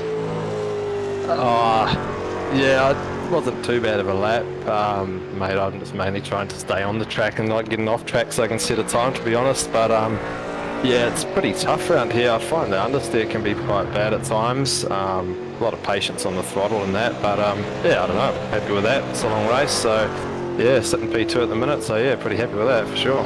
Yeah. How are you feeling with your season so far, mate? Yeah, I think it's gone better than I expected anyway. So yeah, hopefully I can sort of stay up the top there and yeah, finish it off with a bang. Nice. Mate, hopefully you don't finish it off with a bang into the wall, because that'll suck. Bang of celebration, I think. Oh, Bang of celebration is good, mate. That's what we want to hear. That's what we Anyway, want to see you fighting all the way to the last lap. Oh yeah, for sure. I will be. Yeah, well, good luck tonight, mate, and hope it all goes to plan for you, and put on a good show for us, will you? Yeah, cheers, boys. Have a good one. Yeah, mate. So, Mr. Stewart and Mr. Dyke and Sagasa have been all fighting at the front pointy end of it lately. Here goes Mr. Dyke on his crossing the start-finish line for his quali lap, and let's see if he's a little bit more settled than what he was in his last 2 attempts during pre-qual. It's looking nice and clean. He's hit the apex nicely. He gets so close, he just misses those hot dogs. This is a real crucial corner here to get the pace down the back end. He's hit all these apex really close. I don't know how he does it. And keeps the rear end in check. There's no swivel or anything. Probably the second fastest part of the course, you reckon? Yeah, I'd probably say to be the second fastest part of the course. Look at that, he's in third as well, so it's a bit of a difference between the majority of the drivers here with what their lap times are looking like, and obviously what gear they take what corner in, and how excited they are with the jandle, as Mr. Tanik loves to call it. He's done well. He's gone up through the gears fairly quickly there. Yeah, it looks pretty nice. Let's see how we can handle the, obviously this is, I personally say this is the most part of the whole lap. It is, yeah, 100% agree. If you slow in here, Yeah. you're done. If you slow on exit, you're done. If you oh, look at that purple sector, here we go. So Jamie's done what I was saying just then, save the best of your tyres for the end of the lap. 2 greens, a purple. This nice and smooth. He's taken those apexes on point. He is right on the track limits there too. He's using everything down the hanger straight all the way up into 6 gears. You can see him change. And he's looking for that braking marker. Where's it going to be? Bang, there it is right there. Jesus, look how sketchy that thing is on the brakes at the front end. He's definitely on a quali setup. Yep. He is making his working for his money tonight. 2 purples at the back of the seat. Look at this, mate. as I was saying, Nice. you know, he's done 2 greens, 2 purples, misses the sausage. He's on power. Look at the car. It's still got a bit of grip in the rear. It's just starting to fall away from him though. And he does a green sector. Where's it going to put him? Top, I reckon. Provisional there you pole. go. Told you, mate. Provisional pole, Mr. Dyke. Well done, predicted mate. it, mate. I predicted it. How we going, boys? Good, mate. Yeah. I know that you the last 2 attempts in the top in the 30-minute shootout, you just got frustrated and didn't like the laps and just pulled out of them. This one obviously felt a lot better. Nah. It was just a matter of I just teased the limits and I picked up an off track. But other than that, no, those laps were pretty much bang on to what I just did. Cool. Feels comfortable, felt nice and balanced, looked smooth. Yeah, it felt pretty good. Usually the setup I run is for a hotter track state, so track temp. So I don't know how I'm going to go with this being a bit cooler, but we'll give it a crack. Well, we've seen the last few races, the race temp has gone up a little bit from the quality temp, so you might be on point. Let's hope. Last question, mate, before I shoot you off. How's your boy doing? He's doing pretty good. He's Good, actually mate, doing good. really good. Good, Aside good. from the whole family getting gastro this weekend, we are doing great. Nothing like getting a bit of the shits, mate. Good luck tonight, mate. We're looking forward to the fights up the front with you and the 9-5 boys and the Rap boys, and yeah, hope you enjoy it. Take care, buddy. We've got your young Coleman coming up for us now. Thanks, boys. Have a good call. Cheers, man. Sorry that I jumped over you then, Dan. I apologise. No, that's all good. Yeah, The sorry, apologies to the 19MX Rap guys as well. Steve here's spinning out even in the comms booth. Yeah, I get a bit overexcited sometimes. I know all these teams off by heart and all the drivers' names and everything like that. Down here, I don't know as the numbers, but Coleman's hit 2 greens, man, Well, and you know, he's looking really smooth. You know, as we say, mate, he wears that number 1 for the fish, so we don't know whether he was the original fish or he was just the best fish. Well, he's wearing that number 1 because he won the title last year, and he asked permission to wear it, and we gave it to him. He was going to get rid of it because he thought he was getting the bad luck of the number 1. Well, he's hit that hot dog pretty hard.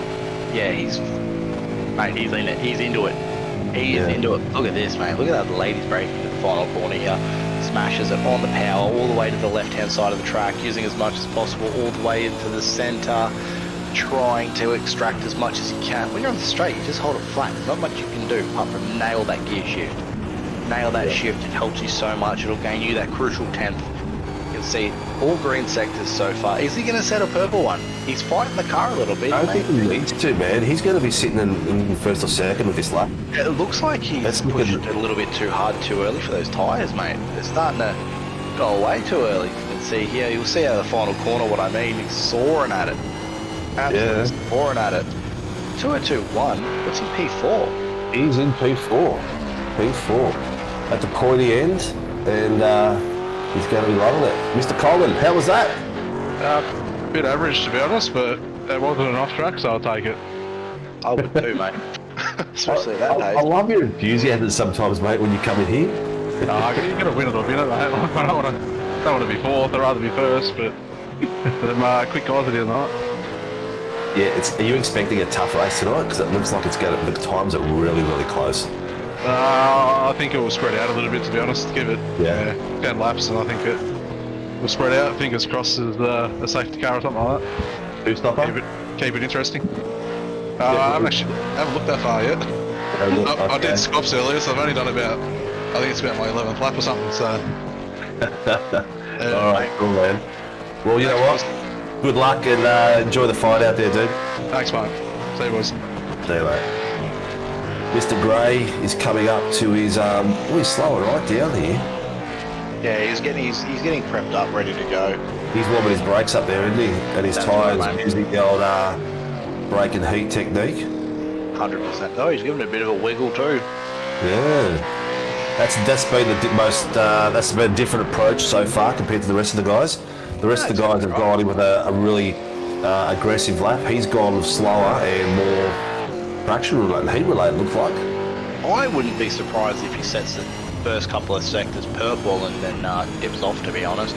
Because this track's one of those tracks where you want to have maximum grip in the key corners. So he'll have the maximum grip right now without a doubt.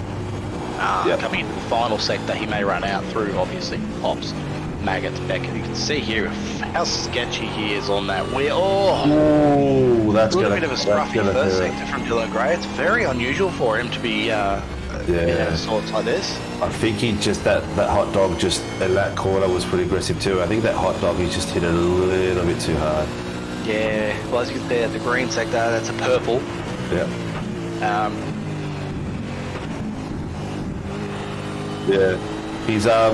He's probably lost the purple at the front sector with that little bit of impact, but this is the second sector, which is not surprised. This kid's a really good driver. No, exactly right. You can see it here. He's very content. He's getting more and more consistent, which is really interesting. Especially running up through the gears here. We'll see how he handles it through cops coming through to this right-hander. You can see as he brakes, he turns his wheel to the left a little bit. Oh, is that an off-track there? He's right on the limit if it's not. He was still on just, I reckon. He is all over his green sector. See how quick he is through here, mate. Just bang it through there. His brakes a little bit earlier here than the rest. Yeah, he's trying to get a really nice exit, that's why. This is where it's going to make the difference, and this is why he's so high in the top 10 shootout, mate. You know, it's those slight little differences that make you the best of the worst. See Gray here pushing for dear life, absolutely on the limit. Oh, purple again. This is going to be very close, people. This next section, this could take him to pole. This could definitely take him to pole and take that away from Jamie Dyke. That's impressive. See here, Mr. Gray's going to hit that sausage. Oh, it's right on the limits, mate. Yeah, he's all over. He's using a wall to kick off on. He wants to go. The car won't let him. He was drifting around that, mate. That's P2. That's P2. P2. Good drive. Mr. Gray, how'd you find that final corner, mate? She looked a bit sketchy. Bit sideways, still up. You reckon that's what cost you some time, or nah? An alright lap. It was PB lap, which I only care about. I know I wasn't going to get a 1 in me, and that. You weren't far off, mate. You weren't far off at all. Yeah. Yeah. I was up coming to after turn 4, and then it just went down, then back to green, and then it just stayed with each other until coming out of the last corner. How does the car feel? Does it feel good? Bit loose, but that's what happens when you have live fuel in the tank. Are you one of these people that will adjust a car between quali and race, or will you just leave the setup and go from there? I'll adjust the setup and that probably throughout the race as well. Play with stuff. Cool. You're a better man than me going again. As soon as I take my eyes off the steering wheel and the front, I tend to drift off into the dirt when I'm trying to adjust things, so I don't do it. Mate, have a good night. Good luck with it. You're currently sitting in seconds. All the best for the rest of the evening, mate. No, let's give it to the front guys. Let's battle with them. Yeah, exactly. All right, dude. Take care. Yeah. So we've got Troy Dooley out on track? No, it is not. It is Harry Dodds, mate. Come on, man. It's Harry Dodds. I was thinking Dodds. I don't know why I said Troy Dooley. Troy Dooley's already gone. Yeah. Mate, you're talking about spin me right round. Well, Harry's just hit a purple, guys, and I was about to say I'm expecting a big thing tonight from Harry because his pre-quali times were pretty impressive, and purple first sector, green second. Let's see how he takes the never-ending corner. I reckon he's saving his tyres right now a little bit. So he's soaring at the wheel a bit, but I think he's trying to save his rears for the final sector. You can see he's not pushing massively hard. A little bit delayed out of some of the corners. Wait till the car's fully straight before he stabs that throttle just to make sure it gets a good exit. Pushes as hard as he can all the way up to Cops. We love this corner. I mention it every lap. It's absolutely phenomenal. This is a making or breaking corner. As you can see, he's coming through Maggots and Beckett's. See how quick he can push purple sector. Another purple as well. That looks really nice through there. Oh, he's a little bit wide there. Yeah, he'll make it up, I reckon. Yeah, sharp. That was so that was close really to being an off track. that was a real sharp turn right there. Oh, again, he's right on the edge. He's right on the edge. He wants Purple's his in a pole, green. He wants it. This is looking good. I'm tipping. I think third. I reckon pole. No, I think he's just a little bit too aggressive, and it's costing him time. The final corner. This complex will This tell is the you. one. Yeah, his tyres are going to be screaming at this point. He's done. Yeah. See, his That's tyres it. are screaming. He couldn't pull it up at the end. Yeah, exactly. I can see he saw into it. He may even drop down to third or fourth, maybe. Yeah, Now. I think he's going to come out in third. Or 2 or 2 1. That'll put him P2. Does he go P2? Has he got an off track? I think he might have. I reckon he got an off track on that last. Was that an off track there, mate? Right at the end. Unfortunately, yeah, it was. Oh, dude. Right at the death knock. I turned in too early going into the last of the S's there, and it cost me. Yeah, you were looking good, man. It was at first point. It looks like you went a little bit too early, and then you lost a bit of traction near the end. Is that right? No. Car was really good for rear drive, but yeah, just that last little bit just cost me. Yeah, just what I just broke a little bit too early. Missed your marker a bit. Sorry, what was that? You missed your marker a little bit. Was that what it was? Just broke a little bit too late. Nah, not at all. Okay, cool. So how's the what's your expectations for the rest of the night? I've seen you're on form tonight. Like your pre-qual times were sensational. You looked really good there. I guess it's going to be a fight from 10th onwards, which is not a big deal on a big long track like this. So what's the plan? Not giving too much away. Like just try to be conservative early on. Really, like I've never really started higher than 10th in this season so far, but. Yeah, like just early on, just try to be cautious and just try to get through the first few laps. It's a long race, and we'll see where we end up at the end. Come on, mate. You can't just be sitting there going cautious. Just send it. That's what everyone wants to see at home. I like your approach, Harry. Stick to what you've been doing, mate. It's been working for you. Need a little bit of luck on your side, mate. That's all it is. Slice and dice, mate. Unfortunately, that could have been my first front row start, but not this time around. Yeah, it's all good, mate. Look, good luck tonight, and hope you have a good race. Yeah. Cheers, guys. Thank you. Okay, mate. Well, that is our top 10 shootout. Yeah. Wow, that went quick. Yeah, it did, didn't it? Jamie Dyke in first place, followed by Dylan Gray, followed by Bruce Tannock, Matty Stewart, Dave Coleman, Sam Noble, Troy Dooley, Brian Sagassa, Chris Miller, and Harry Dodds. Unfortunately for Dodds. Yeah. It was unfortunate, but it is what it is. It's racing. No, it's exactly right. As the guys here will then cut to a reset and prep themselves up to race. It looks like Mr. Rob, the Puppet Master, will hit some buttons here shortly, and we'll shoot through to an intermission very, very shortly. And we'll Shoot, an intermission. We'll be around. There's people out there watching. Ask us some questions. We're not going anywhere. We probably just grab a drink or something like that in the meantime, so that our voices don't crack out. But ask me anything you want to know, guys. I'm an open book. Ask us about the show. The review show, if you guys would have noticed on Facebook, we're looking for a name. So far, the best one that we've had is from Rob Visor, which is what was it? Pit 2 review show. That's pretty cool. There is a new sponsor that we're talking to on Monday that we've had some preliminary discussions with that maybe will take that name for the show. But that's looking very, very interesting, and I can't really talk more about it at this point.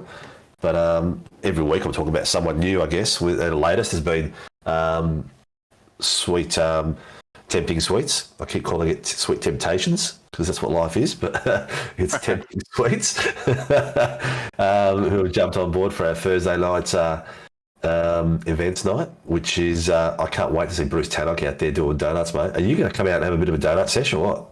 Listen, mate, Never say never, alright? You never know when I will show up in the SRW branded Ford Mustang supercar. Yeah, well, you did the jump the other night, didn't you? You and Brad did a tandem jump. Yeah, mate, we're trying to get all the logos out there. For That was pretty cool. You guys did a tandem jump at one point. There's a couple of real crazy jumps out there. Some that really got pinged up high. Some that would have been really good, but actually went out of the designated area of iRacing into the nether regions and disappeared, which really sucks because they probably would have been really good jumps. But for our first jump expression session, it was pretty good, mate. We had a lot of people watching, which was sensational, and a lot of people engaging too. Yeah, that was a bonus part about it. It was something a little bit different you don't usually get to see in live broadcasts. You know, a couple of cars doing some stupid stuff and people having a bit of fun. Yeah, exactly right. And Rob, if you can unmute yourself for a second, come and join us for a quick chat if you're there. You might be trying to do something you can't, but I just wanted to hear about last night's fun session. The boys are doing, we used to do Saturday Night Mayhem. We used to do that in season 2 and 3, but the numbers sort of started dwindling off because people got busy. Rob and Shimmy have been kicking it off again, and mainly Rob, and doing some different tracks and stuff on a Saturday night, and the boys had a lot of fun from what I heard last night. Yeah, it was a barrel last week coming out from Red Bull the week before with the prototypes, and we went into Oran Park South with GT3s and 20% fuel. It was chaos, but it was an absolute blast. The boys loved it. We had Greggy Leake was in there, so one of our guys in chat. We had the Edwards boys in there. We had Brendan Soper jump in. We had Nathan J. Allen come in as well, and we had a few boys in there. It was just a good night. It was a good spread. We were all laughing and joking and pushing each other around and knocking us off track, and it was just good. Getting the release and the little window of opportunity to go and do that is a lot of fun. Yeah. So in the early days of SRW, part of the love that we had was we'd have a practice nights, and then practice nights with half an hour to go would go absolutely ballistic, and it would be like Sniper. You'd be driving along and all of a sudden this car would fly out of a corner somewhere off track and just take you out. And then we'd also do like 5-lap races, which never really lasted more than 2 laps or 3 laps, because we would someone would just cut a whole corner and take the whole field out. But it was fun back doing that. I'd imagine that Saturday night's pretty much like that as well. Well, I've got to start saving the replays for you, Stephen, because we had incident last night. One of the boys was in front of me going through the last little sector of Oran Park South, and he missed the chicane at the top of the hill. He went through the grass, and I went down the hill and up onto the last corner, and he kind of jukes the hazard up off the grass, up over me and into the crowd, and I was like, you kind of just see it happening, and it was just, some of the things that happen, it's just funny. We don't take it seriously. We just get in there and have a bash and get door to door, and it's good when you get to race with the likes of Greg Leake and a few of those guys. It's good. Yeah. There's a jump there actually. Both ways. If you go over the bridge, is it over the bridge? Yeah. No, under the bridge, and you go left, you can do a jump and spin the car in the air like a corkscrew as you're going. I've done that before, and then there's another one coming down from the main straight. So instead of going down the straight, you take a 45-degree turn after the little black bitumen bit, and that jumps over the road and beside the bridge. And you end up in the back sections, and there's some pretty cool areas you can land those cars in that on that track. It's got exceptional little jump areas, expression sessions. But while we're on the subject of Saturday nights, I have been getting a lot of feedback from the community, which has been awesome. And if you guys do have some interest, or you do want to have a fun night and you want to put something together with me, shoot me a DM in the Discord, and we'll get it on and we'll get it working out and make it happen. That's exactly right, and it's good to get feedback from people out there just watching. We've got a Saturday night, you're doing nothing, put a suggestion up on a Friday night or something like that, and the boys will get it going. Rob's pretty organised, so there's a great chance that what you're suggesting and what you want to do is probably out there.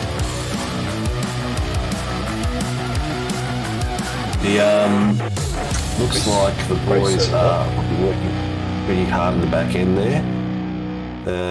Just looking to see. Cool, that was quick tonight. Race server is up. So that means one of two things. I've got to set my server up as well, which is good. And because I like to hear the rumbling noises of the engines in the background while we're watching it. It's pretty cool. And we haven't lost your dad, have we? Or you just passed out in the back?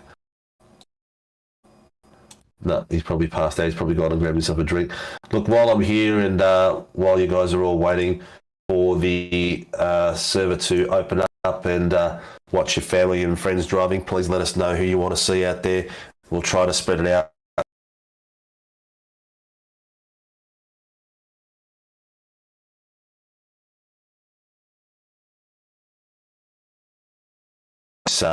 Racecraft SimRig, Racecraft rig seat and rig that's worth $1,800. It's ready to go. It's in a box, ready to be shipped to your door, and for you to use, and then take advantage of a discount code and buy a Toyo Sim. You sure you can't send that to your favourite producer there, Steve?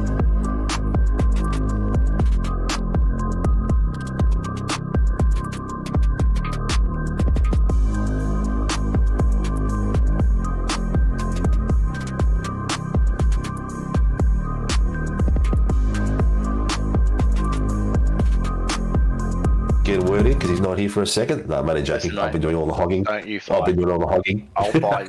Don't worry.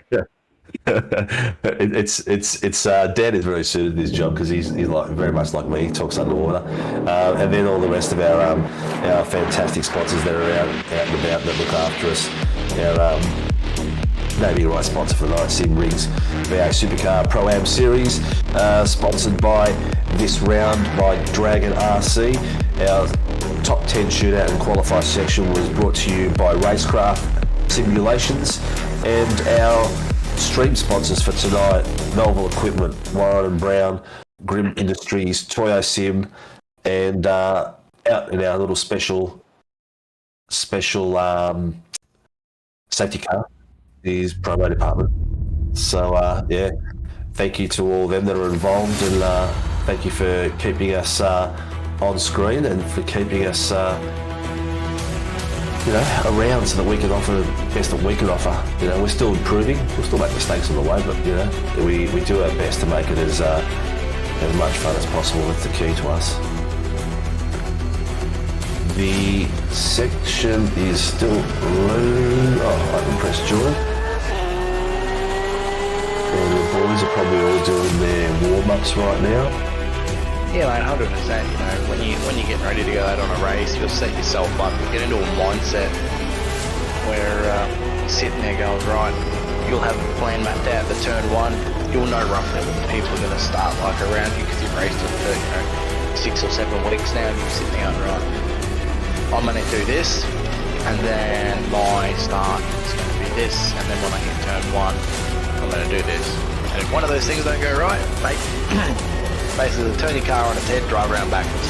Pretty much what happens. Yeah, exactly. It's it never always goes to plan, but you know what, I can't see that at the moment, but someone's who was it, who had the crash? So Troy Dooley's decided to do a spin and an accident coming out of pits.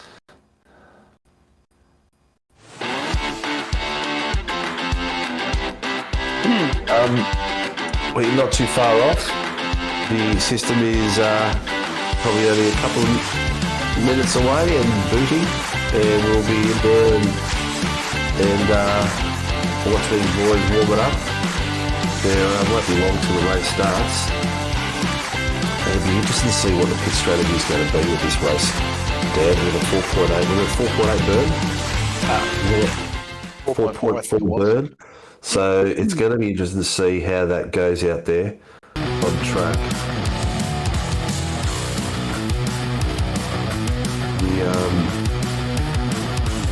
it's not a bad track to sort of do a bit of coasting on. There's a lot of like massive braking areas, so depending on what position you are and how much of a gap you can go, you can do a bit of coasting around here.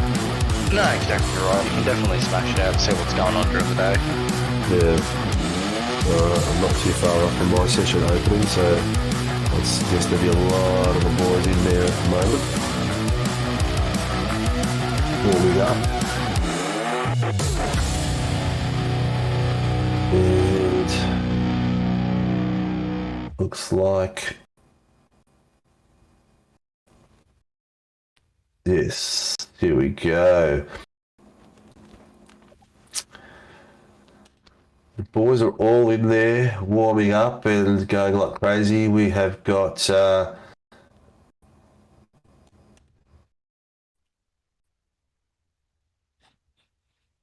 almost looked like they're racing.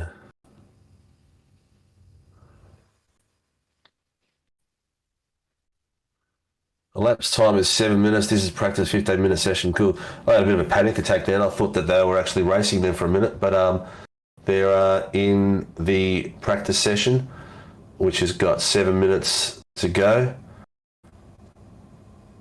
Just getting ready for racing.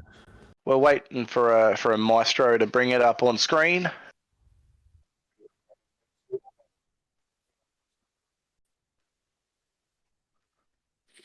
Brady Page has just rebooted itself in the system.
Gremlins, mate. When you're dealing with live TV, it's always fun and interesting to see, what goes on. It's never easy. You try to get things going, but it throws a spanner in the works. We've got 3 or 4 programs we use to run this system. You've got SDK, you've got OBS, you've got your iRacing. And anything else the boys need in the back end to keep going. No, that's exactly right, mate. Computers are only as good as computers can be, especially when you're pushing them and expecting them to do what you're trying to do. Putting them under heavy CPU loads, trying to run iRacing and run everything as well. I mean, my computer right now is not exactly playing nice with me. It's stuttering and freezing a little bit. That's pretty much the best hardware you can possibly get. Coming into all this, we're really looking forward to this race though, mate. It's going to be one hell of a run. It's going to be one of the classics, I feel, of this season, I should say. You got the likes of Dodds right at the back of the top 10, made a slight mistake in qualifying. Jamie Dyke put the thing on pole, gliding out of the final corner, pushing those track limits. Dylan Gray just recently promoted to the pro class, right up there on Jamie's heels. What's going to happen into turn 1 is the question on everyone's mind. Are they all going to go through? Is there going to be a crash? Is there going to be a tag? Is it going to explode into a safety car? Yeah. Are we going to have the other? Just got a message. The intermission audio is really loud and drowning us out at the moment. But I think Rob's got more problems on his hand at the moment than that. But that's okay. Most important thing is that we get things going for the race. The boys are actually having a really good battle out there during their warm-up sesh. It won't be too long till we're up in there and listening to it. The race is 4 minutes away to going, and we'll see how it's going to be. I think it's going to be a spectacular race, though. I can't wait. Can't wait. I like this track. I think it real world and simulation. It always puts on an amazing race. This track. Yeah, that's exactly right, mate. That's exactly right. The front few is going to be interesting. The first corner going wide is going to be someone's always coming off there, but those the hard right-hander and the hard left, it's a tough one. Yeah, it is, mate. they're all pretty tough ones around here, because you've got back-to-back corners. It's a long lap. The track chews tires for breakfast. The track and tires don't make any sense. The car combination is not designed for a supercar. It's designed for everything else out there. As you can see, Tyson, what are you doing in here, mate? You come and share some I'm selling love. someone. I'll be back. Yeah, it's looking pretty good at the moment. Just with the track and the circuit and everything going really well. It seems that Mr. Stephen has disappeared for the moment. So unfortunately, mate, it looks like you boys are stuck with me. Second time I've done this, but I feel like I've been doing it for years.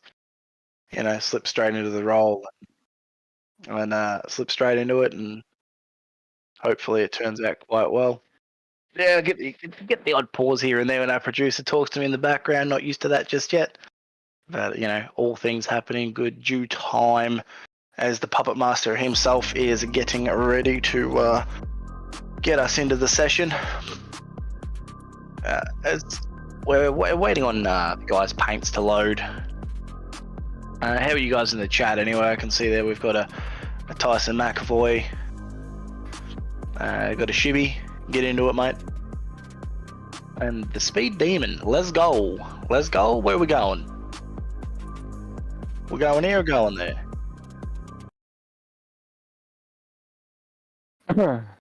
How far off are you, Rob?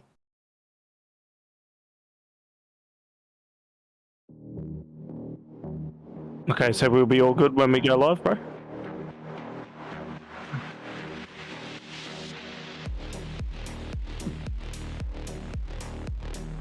Okay, can we clear comms to the stream, please? We'll just refresh when it goes open and just hope for the best.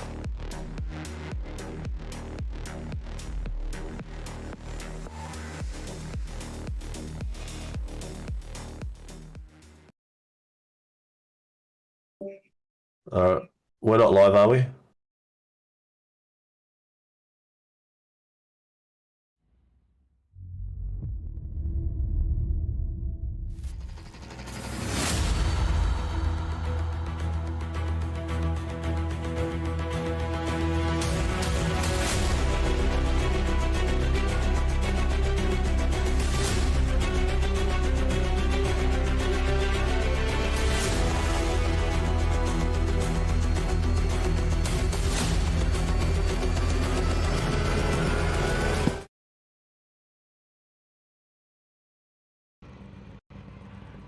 Welcome, guys, to this lovely circuit in Silverstone. As you can see here, the cars are gridding up, getting ready to get on track.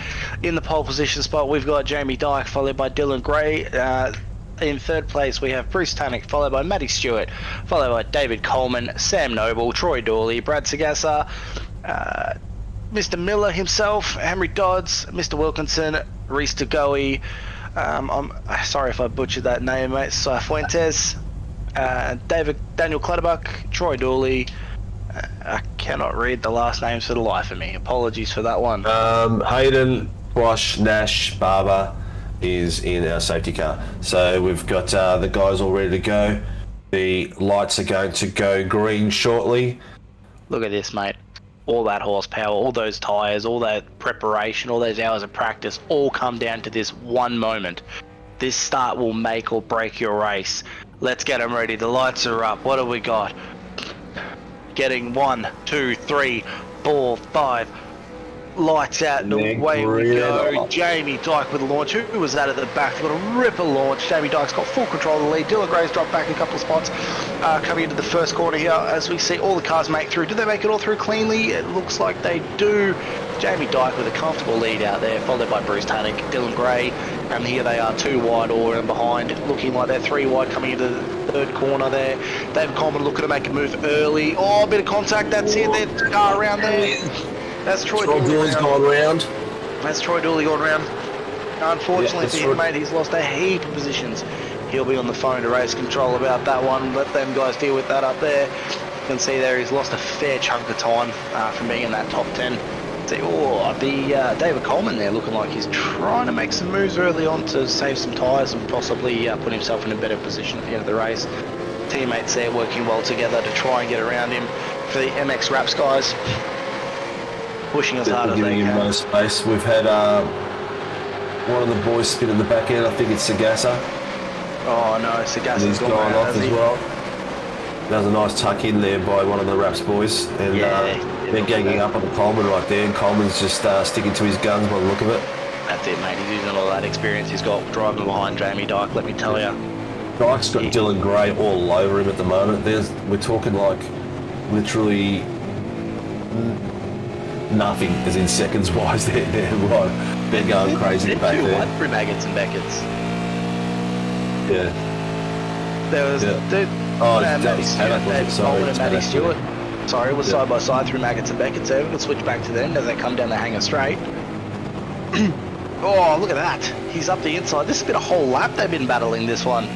They're looking for it. Let's see who's going to get this out of the final corner. Are we looking at a solid switcheroo, or are we looking at a very harsh defence here? It looks like a very harsh defence. Oh, he's round.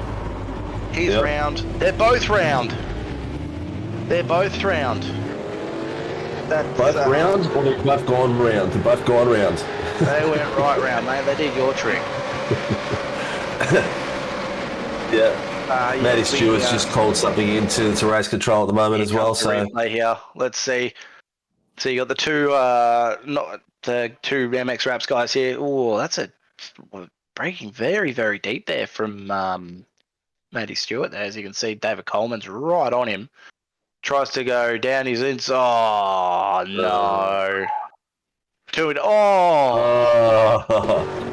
I mean, look, they said they were ganging up on him, but jeez. That was almost WWE there. That definitely did look like he's right on board here with, is this Ray Oliver we're on board with? Harry Dodd, sorry. So that's Harry with the,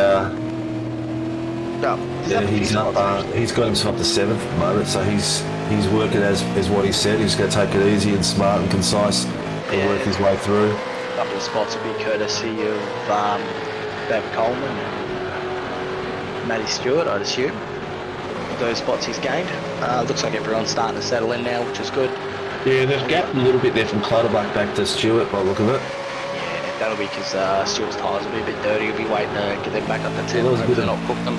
Nash is getting a bit squirrely there. Dr. Nash with the big bang. He's going to make a big bang. He's getting nice and close there to Mr. Dooley on the back end, coming through up to the hanger straight. This is a perfect opportunity. Is that David Coleman just ahead of these two as well? Yeah. Jeez, they put him far back, didn't it there, Steve? Put him way far back. Yeah, he's lost a little bit of groove there. He's working his way up. He got nearly 3 wide coming through there. Nash has got his nose. Oh, look at that. That's it, mate. He left the door open. He's going for it. I don't know who that is, but mate, he'll get the love tap as well. Let's get around here and let's get going. Dr. Nash here looks like he's going to be pretty getting frustrated behind these guys. Looks like he's got pace over him. You can see there, Troy Dooley's got a bit of damage from that lap 1 contact into turn 4 as they're pushing down to the main straight to start lap it's on hanger straight. Yeah, have a look at the top right hand corner of that screen. Have a look how tight this run is. Everyone's about 3/10 apart, pretty much. Here from comes the top Dr. to Nash bottom. down the inside of Troy Dooley. Was Does he he gonna get up the stick it? inside? Yes, he does. All the way up He's there. given it space too, so that's Yeah, really he's good gonna try. driving. Yeah, he's going Let's to see try how to they switch go back through now. here.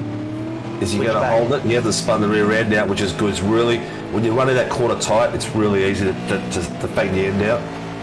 100% it is, mate. You can see they're coming down here. He's got the run on him because of the damage that Troy's got, unfortunately. It's going to make him a little bit slower. And a big bang, Dr. Nash comes through to take Troy Dooley's position all the way up there. P15. Nash is a lot lower than I expected him to be at this point. He got put up to pro because he was really fighting up the front with them, and times were sensational. I think ever since we've done that, we've sort of put the moz on him. Look, it's probably just bad luck. Yeah. Dan Clutterbuck has been improving week in, week out. His close racing is getting better and better all the time. Exactly right. We'll Yeah, see. so Daniel we'll see. Clutterbuck is the lead car in the AMS at the moment. Jesus, he's pushing that top 10, mate. Look at him go. Yeah. Look at him go. Oh, He's that's doing a lot better. He's a lot smoother than Cifuentes at the moment. That was a bit. Cifuentes seems to be a lot wider, more accentuated line through there. Dan was a lot cleaner. Here we go. Matty Stewart's coming back through the pack now. He's going to try and get back into the top 10. Straight down the inside of Clutterbuck. He's not mucking around, mate. He wants that spot and it's his, and he's taking it. And see you later, alligator. David Nash is going to drive through for contact in lap 1. Ooh, that's going to. So that's not what he needed at that point. No, it's definitely not, mate. You can see here, Matty Stewart, MX Wraps. How good do these cars look? They're so simple, but they look so nice. I mean, in general, the V8s and the Commodores, they look so good on screen. I can't wait till the new ones come out because it's going to look next level. Nah, mate, it's all about that Ford Mustang. What's a Holden again? It's holding on to something. It's holding on. Nash is in the pit serving his drive-through now, by the looks of it. Get it done and get it early so he can come out in case there's a safety car. Matty Stewart down the inside. Ooh, that was super close. He's really upset about that contact on lap 1. So Coleman's just got a drive-through for lap 1 incident. I'd say that was the incident we saw before on screen. So he'll be serving that. That'll cost him a bit of time. No, exactly right, mate. That'll set him right back to the back of the pack, potentially just with where Nash is at the moment. Unfortunately for him, hopefully there's a couple of safety cars and he can work it out with strategy to push through all the way to the end. See, Jamie Dyke, Tannick and Gray are all up the front. It looks like Gray's on the back of Tannick.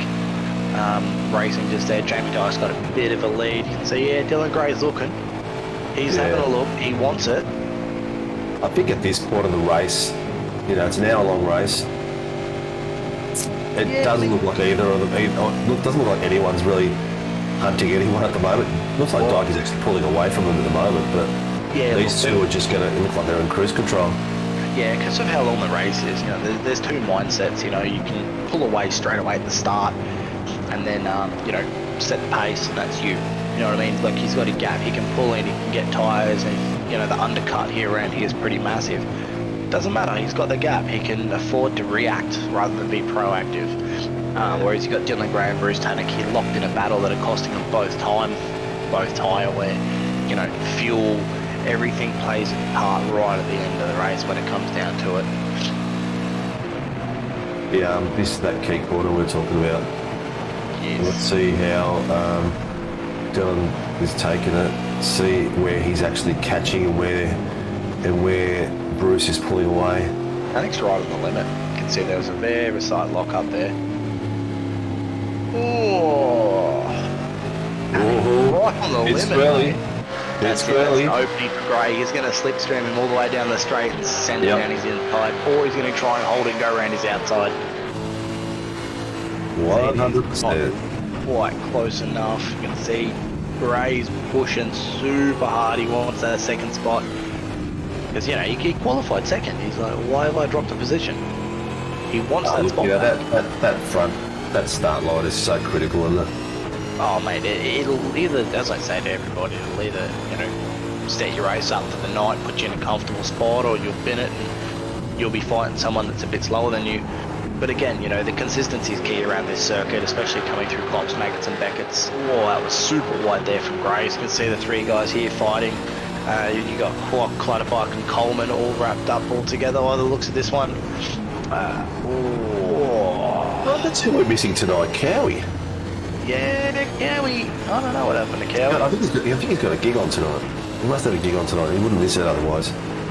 That's not good for Clutterbuck there, mate. He's running a little bit wide. He's lost. Look, see how much momentum you lose? Yeah. That slight little bit wide as he he didn't comes get out. squirrely through there. It's a killer. It absolutely is a killer. No, exactly right, mate. Coming through, having a look and seeing what they're doing down this straight. This is what kills you. You lose it in there, gets a person right on your bumper, and then they just draft you all the way along, and then before you know it, there's one spot lost, another spot lost. Yeah, pressure, mate. Pressure's key. Oh, Coleman wide. Jeez. There he goes into his drive-through, mate. Drive-through, yep. Oh, he was BMX boys. wide. Dylan Gray They've been racing each other a lot lately, actually. Yeah, they have. You see here, Dylan Gray still on the back of Bruce Tannick, pushing really hard for that position he wants it. Tannick's now defending really hard. Oh, Dylan just a little bit much on that big sausage curb. I wonder if there'll be contact between these two at some point because of how hard they're both pushing. Tannick doesn't want to lose it, and Gray wants the spot. Who's your pick? Who is your pick, mate? Pushing super hard through here. You can see Dylan Gray wants this spot. He wants if he's smart, he'll just play the waiting game and just. Bruce is not a guy who makes mistakes, so you got to put the pressure on. You can't just sit back and wait for him to make a mistake. You got to put the pressure on and force a mistake. Bruce just is way too experienced. He does have his errors, we all do, but you need to put that pressure on if you want to get past him. Exactly right. So you can cut back here down to David Coleman here all the way down in 17th after his drive-through penalty there for tagging Matty Stewart on lap 1. Put him right to the back of the pack. Not dead last, but in a battle pack nevertheless. You can see how quick he's dropped down the back of Nash now. He's working his way through with Nash. They'll be they're smart. They'll tag team each other and work their way through. No, exactly. You got two TMX guys here, Mr. Clutterbuck and Mr. Quash. Oh, there you go. I said it wrong 3 times. Both here catching Cifuentes. Cifuentes, you got it. I love that name. Hey. Cifuentes. It's like my favourite name in all the soccer teams in the world is Deportiva La Coruña. Looks like. Here we go. This is the replay. Dylan Gray on Bruce Tap. Bruce made a mistake. Yep, he got squirrely. Wide. What does he do? No way. He goes around the outside. What a side by side. Bruce knows he's got a race to finish. Tannick's on the limit. Oh, a hip and shoulder move there. Yeah, that's Rubbins racing, mate. That's fair game to both of them in my book. Yeah, Bruce conceded in the end. He knew he overcooked it. Exactly right, mate. He tried to hold it after he made the mistake.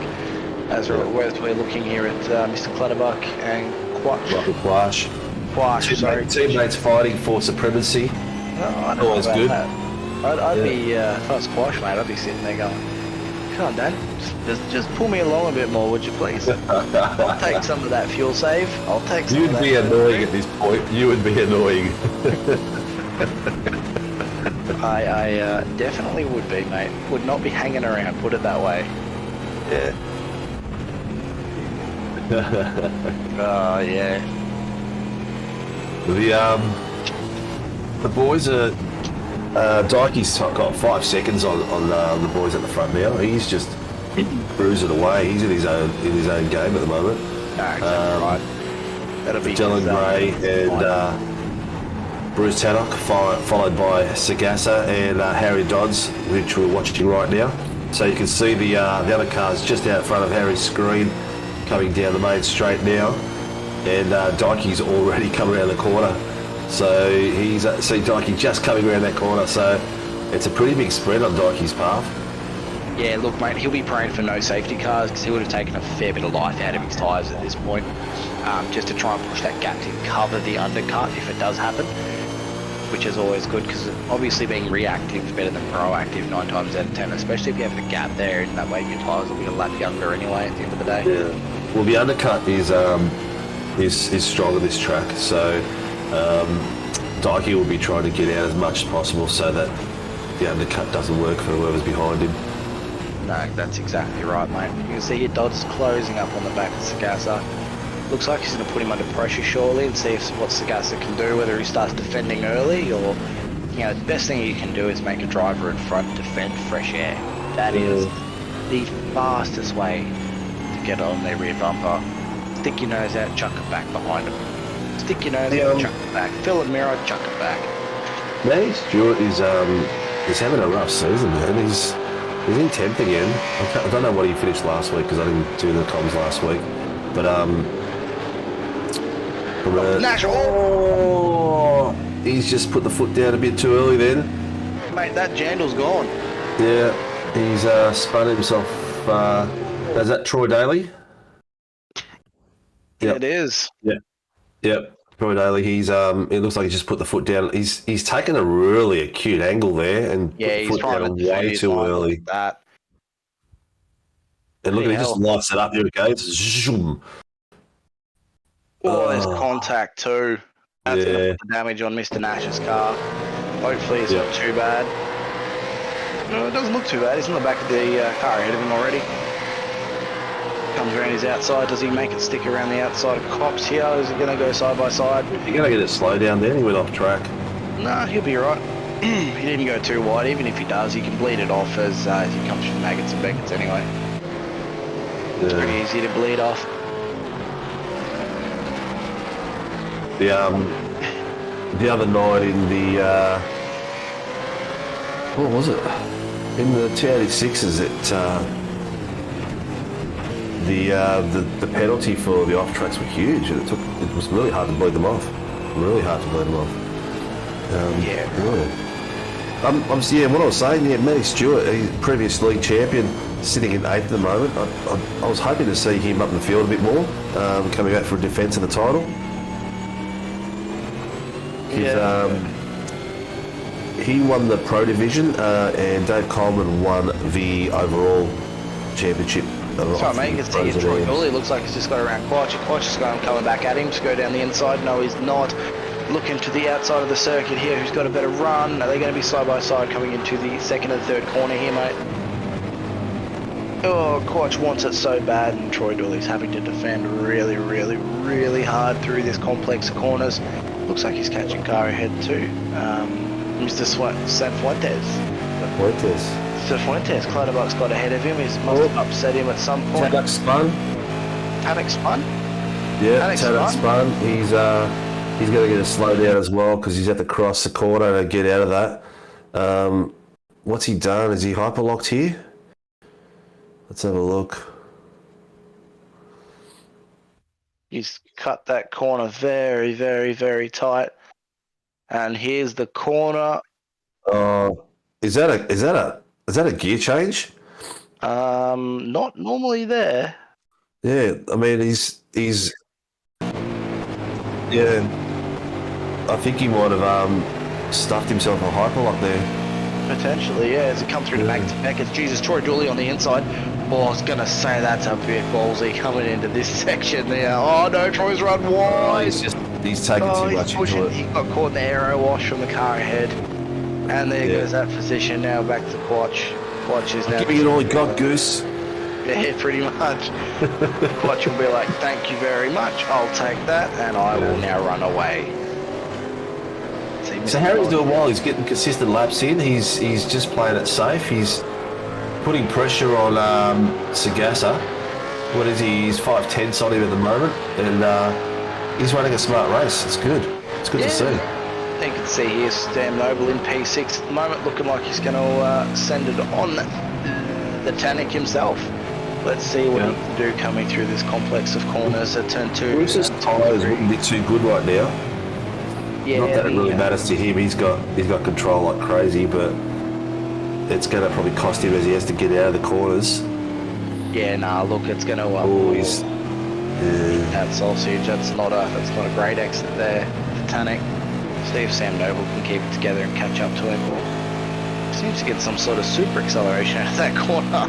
His throttle control is amazing.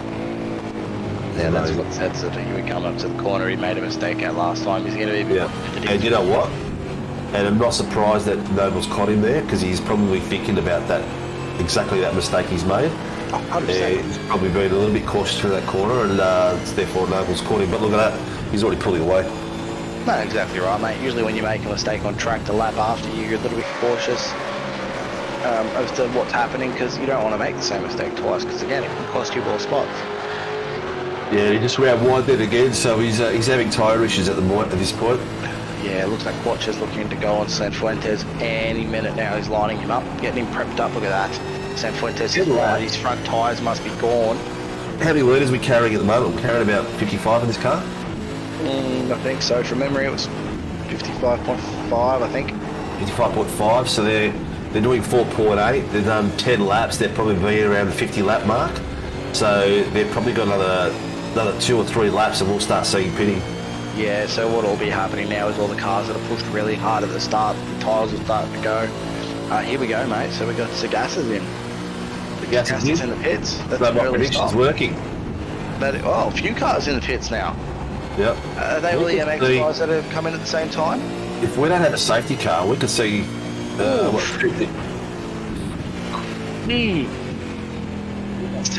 That was lucky those two were not side by side. That pit entry is the sketchiest one, I swear to God. That is, you know what, that pit entry is the easiest one to go in too fast. It is... It's just like a straight line in.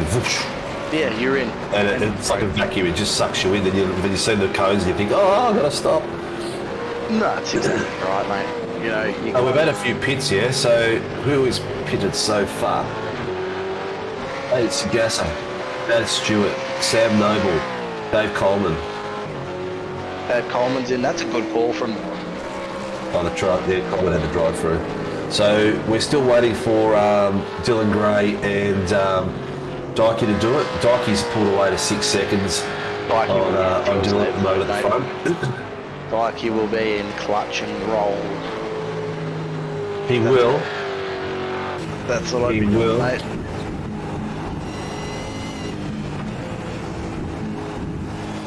Yeah, he's definitely not pushing.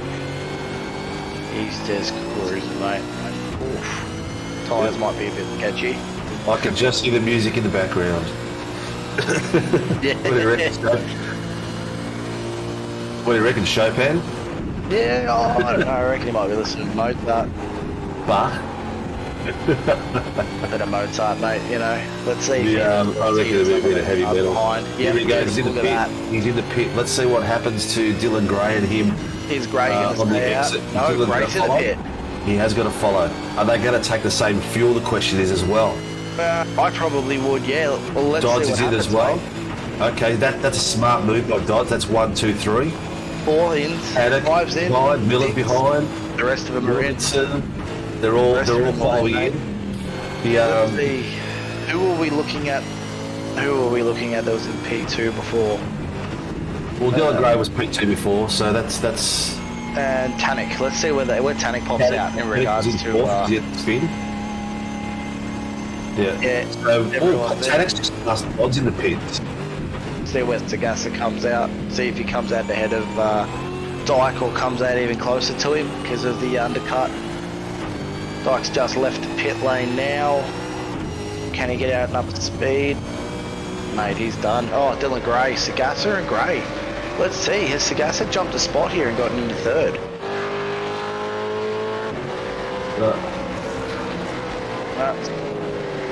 Sagasa's back again. Undercut, not paying dividends there for Sagasa, unfortunately. There's lots of few spots in there too, I'll look at it. Yeah, well, the thing is, Matty Stewart into P6 now. Yeah, so Sam Noble's just come out, followed by Matty Stewart right on him. Matty Stewart pitted the previous lap, I think. That's everyone pitted now. Yeah, it's everyone in, yeah. So Matty Stewart pitted previous lap, so you can see the difference between cold tyres, one out wide. Is he going to be able to hold it? I reckon he'll bit of oversteer. right on the limit in those cold tyres. You don't want to punish them too early, because if you punish them early, mate, you don't work at the end. Have a look at Jamie, man. He's on fire. He's nearly got up to 7 seconds coming out of the pits. Yeah, Yep. 22.2 seconds for Jamie starting time. What was Dylan Gray's time, Puppet Master? 21.6. So Dylan Gray had a slightly better stop, which... Here comes Matty Stewart, mate. He's going to line him up here and take him out of the hangar straight. Is he going to make it by the end? Yeah, 100%, mate. He's going to go around the outside. Hopefully try and do the over-under. Because he braked a bit earlier. He's trying to cover it. There you go. Cold tyres versus warm tyres down the inside. Here we go. Matty Stewart on the power. Down into P5. Can he hold it into the final 2 corners of the chicane? Here they come, side by side. That's a bit sketchy. Here they go. Bang, bit of contact. Robbins racing, as everyone says. Does he leave him room? Yes, he does. Coming around out of the final corner. Are they going to hold it? They're going to go side by side down into turn 1. This is going to be sketchy. Bang, into T1. Look, there you go. Squeezes him all the way out of the track. Now he's on the inside.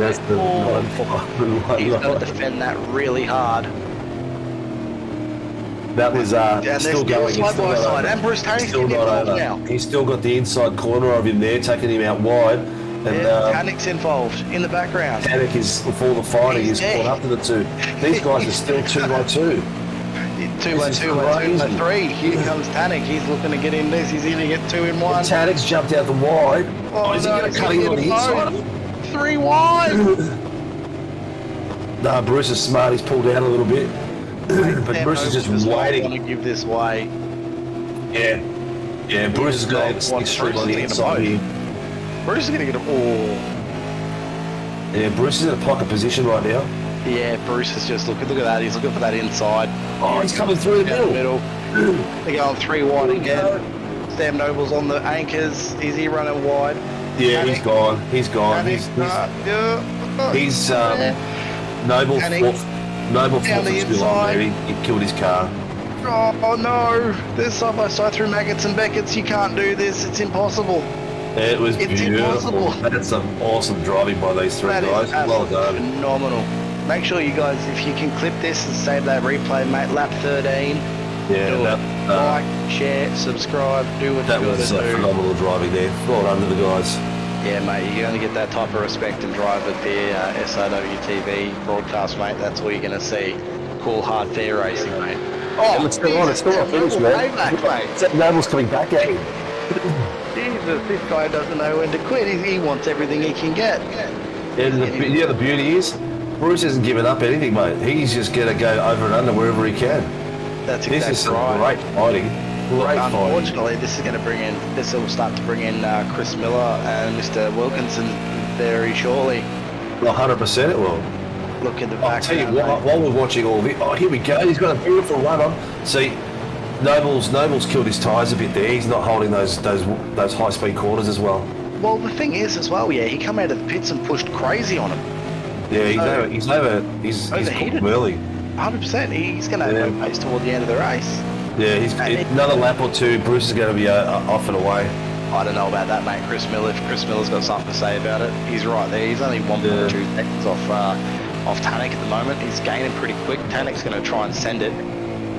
This fight's still going. This is crazy. They're not giving up. This is side by side. This is good racing right here. Awesome camera angles as well by the pup. Here he goes. He's done the over-under. Can he get it done now? Can he get the drive? Can he get the run? Yeah, he's got it wide. I don't know about that, mate. Sam Noble. No, he's got it. He's got the run on him. You reckon this is Shooutout? Yeah, this is it. He's got the run on him. I don't know about that. Giving him breaking stupid speed. Noble's got to go really, really wide here. That's what he's been doing lately. There you go. Shut him down. Jeez. That was some epic racing. It's still not over yet. Because if Bruce makes any type of mistake through here, Sam will be on him. No, have a look at Sam's line there. It was a lot more sloppier. See how he's coming. It's like he's not. It's like his apex is carrying too far. Yeah, no, his fronts are pretty much done. He's cooked them early. But while we're watching this, Dikey's gone 8 seconds ahead. He's picked up 2 seconds out of the pits. Jesus, what was that? Did someone Look how far he is. You can't even see him anymore. Yeah, Dylan Gray's coming down the main straight as Dikey's come out. This is a lesson in driving. That's experience there. That's you can't buy. You just got to work at it and get it. That's crazy. That's it, mate. You know, you're all the way on the limits every time, but it's, you know what? It's a shame we can't talk to him right now. Oh, mate, I wouldn't even bother. If he makes a mistake and you're talking to him, he's probably whistling and singing and drinking his. He's listening right now. You know that, don't you? I bet you if you show the front of his car, he'll even flash the headlights at us. He's probably got a pack of cashews there, and his Dare Ice coffee. And every now and again he hits the straight, he'll go along. Give us a flash there, Jamie. Go on. I know you can concentrate and do that at the same time. You're coming down the main straight now, so you'll be able to give us a nice flash. And we're seeing the Isuzu logo down the front, very nice, braking nice and tight. Hitting the apexes beautifully. Look at that. Yeah, I don't know if he's nice. Maybe he's not watching tonight. He usually is watching. Yeah, he's probably watching, but got it on mute. That was he's damn clean, man. I wish I had that skill level of this dude. I know it doesn't come overnight. You got to practice it, but wow, I don't even reckon with practice I'll be anywhere near that. So Matty Stewart is getting on the back of Dodsey there, and Chris Miller is now on the back of Noble on Tannock. Their little fight's going on. Julie and Clutterbuck are having their own little. Julie Clutterbuck and Cifuentes are having their own little fight. Oh, here we go, Harry. Harry's sending it. Harry is sending it. Is he going to keep it? No, he's not. But he's letting him know he's there. Sagassa's going to be double checking his mirrors. Let me tell you that. Yes, he will be. No, Sagassa hasn't moved across. I thought he would have moved across then. No, he's going to go the over. Oh, he's done the wrong move there. Harry's going to get him by the end of this straight. No, he's not. He's going to hold the apex for him. It's not going to go well. Watch this. This is going to be. It's a tough spot to be real close. You'd want to be there by the end of this straight. He'll save it for turn 3. He'll set it up for turn 3. So there's turn 1. Yep. And here's turn 2. And this is turn 3. He has to take an inside line, block that dive. He knew he was going there. Oh, that would have upset his car massively. Here he comes for the over/under. Yeah, this is where Harry's going to be. He's not close enough. If he lost a bit of traction out of that corner. If he was a bit closer there, it would have been a nice fight at the very end. Exactly right, mate. You can see there. He wants it. He's quick. Yeah, he's just that half a car length too far. It's Troy Dooley again. Troy Dooley and Mr. Dr. Nash, and who is that in front? That looks like Clutterbuck and Sanfuentes. It's a quartet. Yep. So we've got a quartet battling here. It's the quickest one to make a mistake. It's always the first one to crack under pressure, isn't it? Yeah. Oh man, Dikey's up to 8.6. He's just running away with it, man. Let him up run wide just then. But even Dylan Gray, man, he's having a killer drive too. He's pulled away 6 seconds on Sagassa. That's fine, mate. That's fine. You know what? That's because Harry is on the back of Sagassa and putting the pressure on. That's exactly right.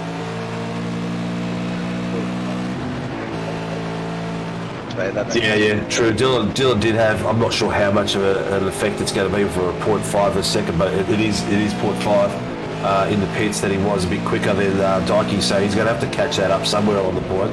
If Dikey's out this far, he's going to be fuel saving like crazy, man. And his last pit stop, he wants it to be as short as possible so that he can get away again. Here comes the Dr. Nash.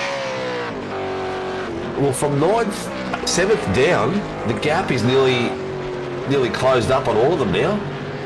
Here we go, as Mr. Hayden here in the Isuzu Trucks entry. Yes, it is. Coleman's got a gap on these guys. Pushing nice. Oh, Mr. Coleman was mapping into the top 10 after that early drive-through. Yeah, right on the back of Mr. Wilkinson. Yeah, 100%. Looking very, very nice. I told you guys, this race is going to be a legend. Harry Dodds again. Look at this. He's got the drive this time. Look at that. He's got position. the only thing that Sagasa can hope for. Who hit it earlier of these two? Down around there, right. The over-under. Look at that, So mate. Dodds has got a lap fresher tyres. I'm looking at the clock. There's another 3 to 4 laps before the next pit window opens. We're expecting it around the 40-41 minute mark. Alright, while we're in this holding pattern at the moment, as we watch the battle here with Doddsy and Sagasa, what do you think? What would you do, Stephen? You had somebody breathing down your neck like this. You're pushing the limit. He's pushing the limit. What do you do? Do you pit first in hopes to get fresher tyres and undercut, or do you try, or if you're the car following, do you go in first? This is it, mate. Sagasa's done for now. There is no way he's going to be able to hold this. End of that. Let's see where Troy puts it. I'm not sure if that's the right place to put it. Try and go around here is not easy. Mate, he's not going to give up. Dodds is just going to push it. He wants the spot. He's going to keep him tight, not let him get next to him. Oh, there's a bit of contact. That's a bit rough. Who's going to be the late breaker here? That's it, mate. Dodds has got him. As long as he doesn't hit that sausage, you'll be right. Boom. There you go. Look at that. Yeah. Bit of a lock up from Sagasa. Well done by Harry. Well done. Yeah, great. That was a great by Harry there. And now Harry's away. Harry earned that. Everything he's done so far in this race, he's earned that. Look, it's... David here we go, Coleman. On the inside of Wilkinson. Oh, he's giving it a bit of a touch. Bit of a touch there. No, he's giving it back to him. Yeah, he's giving it back to him. That's fair racing right there. Well done, Dave. Well done. That was nearly a bump and run. Yeah, he's going it back to him. Something fishy boys do very well is if they feel it's an unfair pass, they'll let it happen, which is nice. They'll give it back. Oh, here we go. Mate, he's going to get him. He's going to get him. Yeah, it looks like... Don't know what's going on with... Coleman's got the power down. With... who is he passing now? It's Fuentes, isn't it? No, it's Wilkinson, sorry. Wilkinson, mate. Wilkinson's tyres look like a bit more shoddy. Coleman had a lot better grip out of all those corners. He's probably pushed too hard too early. Mr. Nash, Dr. Nash looking to go on to Clutterbuck now. Followed by Troy Dooley behind. Looking pretty close, looking pretty spicy this one here. Oh, Clutterbuck, what's going on there, mate? Throwing a bit of extra rubber in the air. Eyes are done. His fronts are gone. Look at the understeer. Yeah, he can't hold it. He can't hold the front end. He can't. He's got his old plates on down there, mate. He is too. Maybe he needs to learn how to keep his fronts in check. I don't know if it's down the inside. Jeez, what a move! Is it clean? Yeah, it was clean. It was a lunge. Dooley's going to get Clutterbuck now because he's got a better run. They're going to go side by side. No, they're not. He backs out of it. There was space there. Yeah. He left him space. He could have sent it, but he just carries a lot of pace through quarters, man. I don't know how he does it. He got him through. How did he do that? He backed off. Clutterbuck must have run wide. Yeah, so you can see here he backs off. Clutterbuck goes in. Oh, he's gone too deep. Or is he going around the outside? No, he's gone too deep. Clutters hasn't made a mistake. Yeah, made a mistake. Oh, you know what? Contact. Clutters needs a spotter. He should have moved across in front of Dooley a lot earlier and taken the right line. He's just given way too much respect to Dooley there. Way too much respect. Coleman's in the pits. This will be the final stop for him, I'd say. This is the final stop. Yeah, 100%. Is he going to make it if he doesn't stop now? Yeah, he will. He'll make it with a few laps. That's 22 minutes, 21 and a half minutes.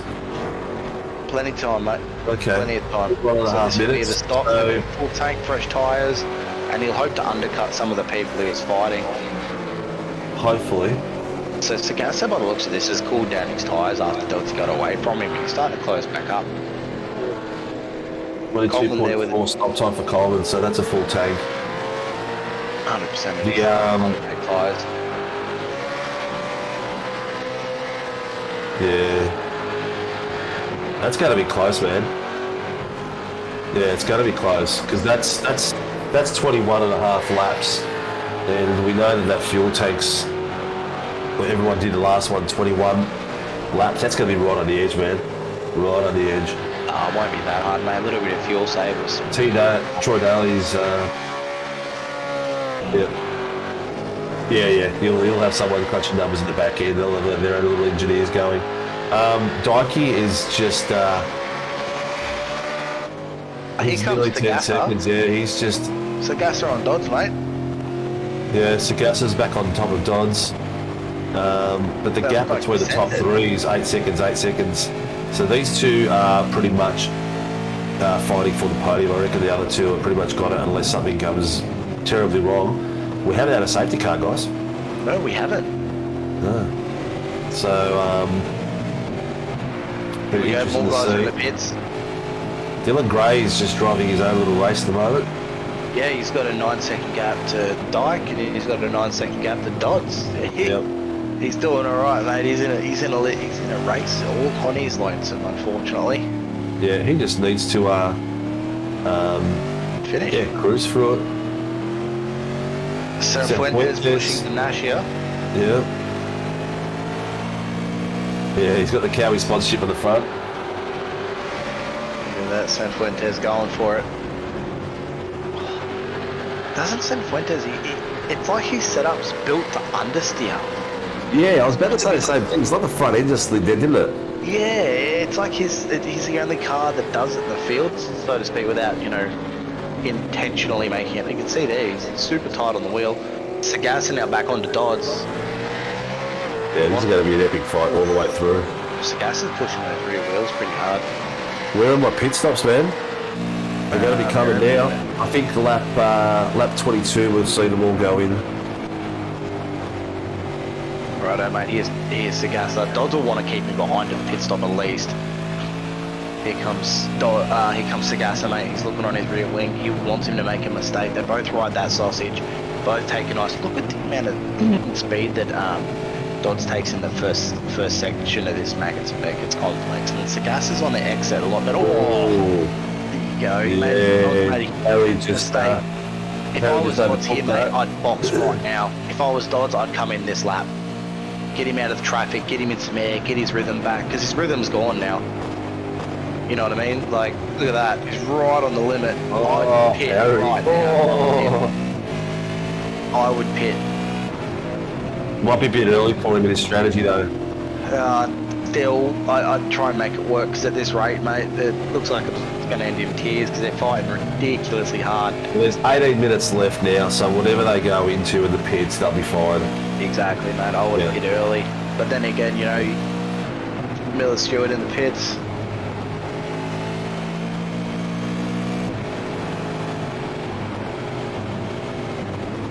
They're all diving in now. Doddsy on the outside of Stewart and Dodds. He does not want to give him an inch. This is clean. Oh no, Harry's cooked it. No, not necessarily. You'll get in the slipstream. No, if Harry's smart now. Oh, that's done, mate. If Harry's smart now, opposite to what Sagasa does, Sagasa pits, keep going. Oh, 100%, man. 100%. The same before, I think the ideal move for him right now is to pit, if he can. Yeah, I would have pit last lap anyway. That's me personally. I'd get out of that fight and just put some pace down. Unless somebody was in your window at that point. Yeah. You can see here, Dylan Gray, all on his lonesome. Yeah, he's just having a... He's having a good race, but... Yeah, whistle while you work. Matty Stewart, Bruce Tannick. What's going on here? That was out of nowhere. Yeah. It's they're very different with these two. Again, two old dogs. Titans. Old mate's got amazing throttle control versus old mate that brakes deep as hell. What do you got? You got the best combination. You got a guy that's going to dive and a guy that's going to exit fast. You can see there, Bruce Tannick's just trying to hold these tyres up. I think his setup's a bit how's it going. I reckon he's pushed too hard on those tyres as soon as he's come out. Coming into the 44th minute here, just on 15 minutes left to go in this race. Oh, it's gone quick, isn't it? Oh, it has, mate. It's gone stupidly quick. But the intensity from top to bottom is pretty close. Sagasa and Dodds are in pits now, followed by Wilkins. Wilkins has just gone in. Jesus. 21.2, 20. 1.3. They're right behind each other. Look at that. What's this? Oh. Here we go. Oh, Sagasa not taking tyres. Sagasa didn't drop on his jacks. Surely not. Surely Dodsy's going to get him. Oh, There you go. Dodds come out. Got him. And Dodds got new tyres. It didn't look like Sagasa just tyres. Can you confirm that one? That's oh, that was. Oh no, Dodds exit out of that pit. Then he's crossed the white line. Did you see that? Yeah, it might be okay though, because it just depends on where he crossed it. If it's right at the end, it doesn't really matter too much. Yeah, I don't know. It looked like it was really early, man. It looked like it was really early. Yeah. Yeah. There's Wow. about So 1.2 second difference that between the pit two of time them was there. perfect. So he's come out here, and I thought I saw him go far left across this pyramid. No, he's right. Sorry, No, he's that's right. fine. He's all right. I thought I saw him go across that little point. Poof. I thought not again, Harry. There you go. Oh, wow, look at this. Sagasa, Sagasa, Stewart, Panic. What is happening here? They're all on top of each other. Dykey's in the pits. Dykey's in the pits. Is Dylan going to keep going? Yeah, He's got in. Dylan's followed him in. So that's smart. These boys in the back. Oh. Will he go up on his jacks or will he take tyres? Does he need to take tyres? I mean, he doesn't really have much to lose at this point. He had that 9-second gap, didn't he? Oh yeah, I'd be taking tyres 100%. Oh mate, definitely. But I wouldn't be pushing too hard as soon as he hit that. Here he goes. In he gets. Yep, on his jacks. There goes his tyres, mate. Yeah. Definitely be getting This them is as close changed as out. these guys have been all night. Mr. Dyke's just leaving now. 16.25 for Dykey. 0.5. There you go. Paul Gray's out. And 15.1 by Gray. I reckon they're pushing really close on fuel for Dylan Gray, just so he gets ahead of Brad Sagasa. Sorry, Harry Dodds. 15. Yeah, the time on Doddsy is. Yeah, the time on Doddsy is still massive. They had close to 30, and now they're on a 12-second split. That's still a lot of buffer. That gives him time to warm his tyres up nice and slowly and gradually, not scorch them. And the boys in the back will make up a little bit of time, but bugger all. No, that's exactly right, mate. It's all. It is what it is at the end of the day. Yeah. Tanner and Chris Miller on Mr. Noble. We've spoken a fair bit about Sam Noble recently, just in terms of tyre wear. Tell you what, Panic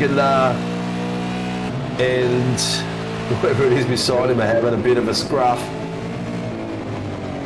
Yeah, they're having a bit of a scruff. As I said, the guy that'll break deep and the guy that'll put the power on early.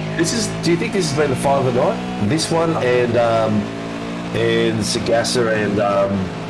Sagasa and Doddsy has been the fight of the night. I don't know, mate, but all I know is this looks like it's going to end in tears. This is getting super close. And Doddsy's come up 7 spots tonight. I'd probably say he's at the drive of the night for sure. Oh, look at that. I love this section, especially when they nail it. Him starting at 10 after he's off in the qualies, in the top 10 shootout, to come back and be fighting for podium is pretty awesome. But he's the fight for Doddsy. Here comes Matty Stewart. He's looking. He's looking. He's trying to make Tanek crack a mistake here. Tanek looks like he's right on the limit of those tyres. And then Sagasa Dodds is side by side. Yeah, they're close as well. Both of these MX Raps guys are right on top of the competitors. I'm hoping these two catch Dodds and Sagasa so we can watch them at the same time. Oh, I wish, mate. I wish. You know that'll never happen, mate. Saves us flicking back and forward all the time because that's the fight of the night. And you've got Miller, catching up the back of Noble again too. So it's like there's 3 key fights. Unfortunately, switch back. Here we go. He's got the line. He's trying it. He's trying it. Has he got the drive? He's down the straight though. He slammed that thing close. Panic's pace off the line. His throttle control is ridiculous, man. It really is. Like he was offline there, and he still managed to pull the car off. Oh, 100%, man. As you can see here, back to Sagasa and Dodsey. There we go.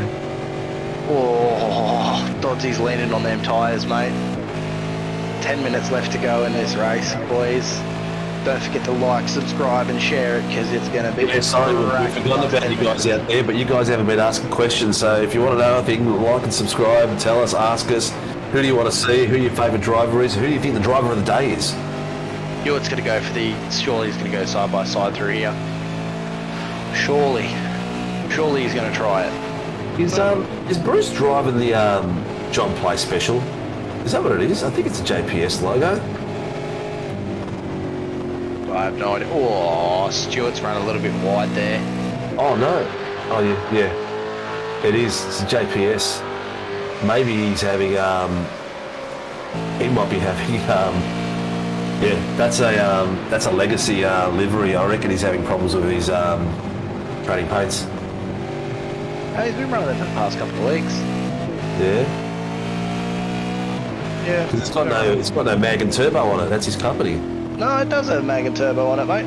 Does it? You're just not looking. Yeah, it's got it on the rear bumper. If we jump through to Mr. Stewart and have a look at his nose cam, we'll be able to see it in the rear bumper in the number plate spot. See it down there, mag turbo. Oh, he is too.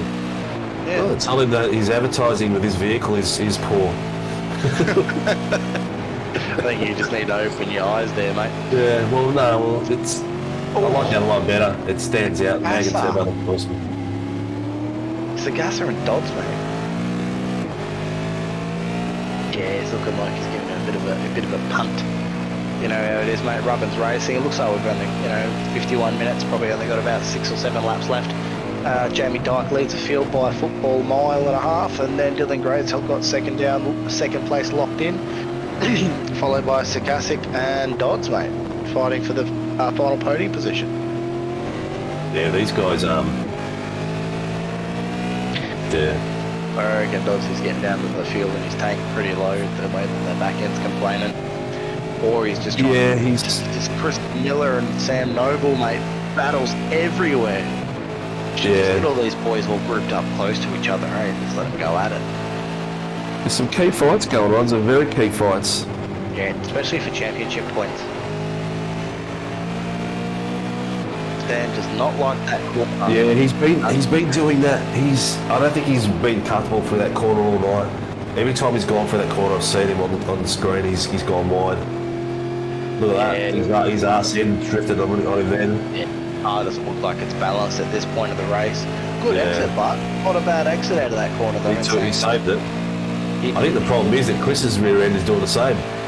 I don't know about that, Chris. Oh, mate, Stewart. Right. This is like. Man, the driving in these two packs is ridiculous.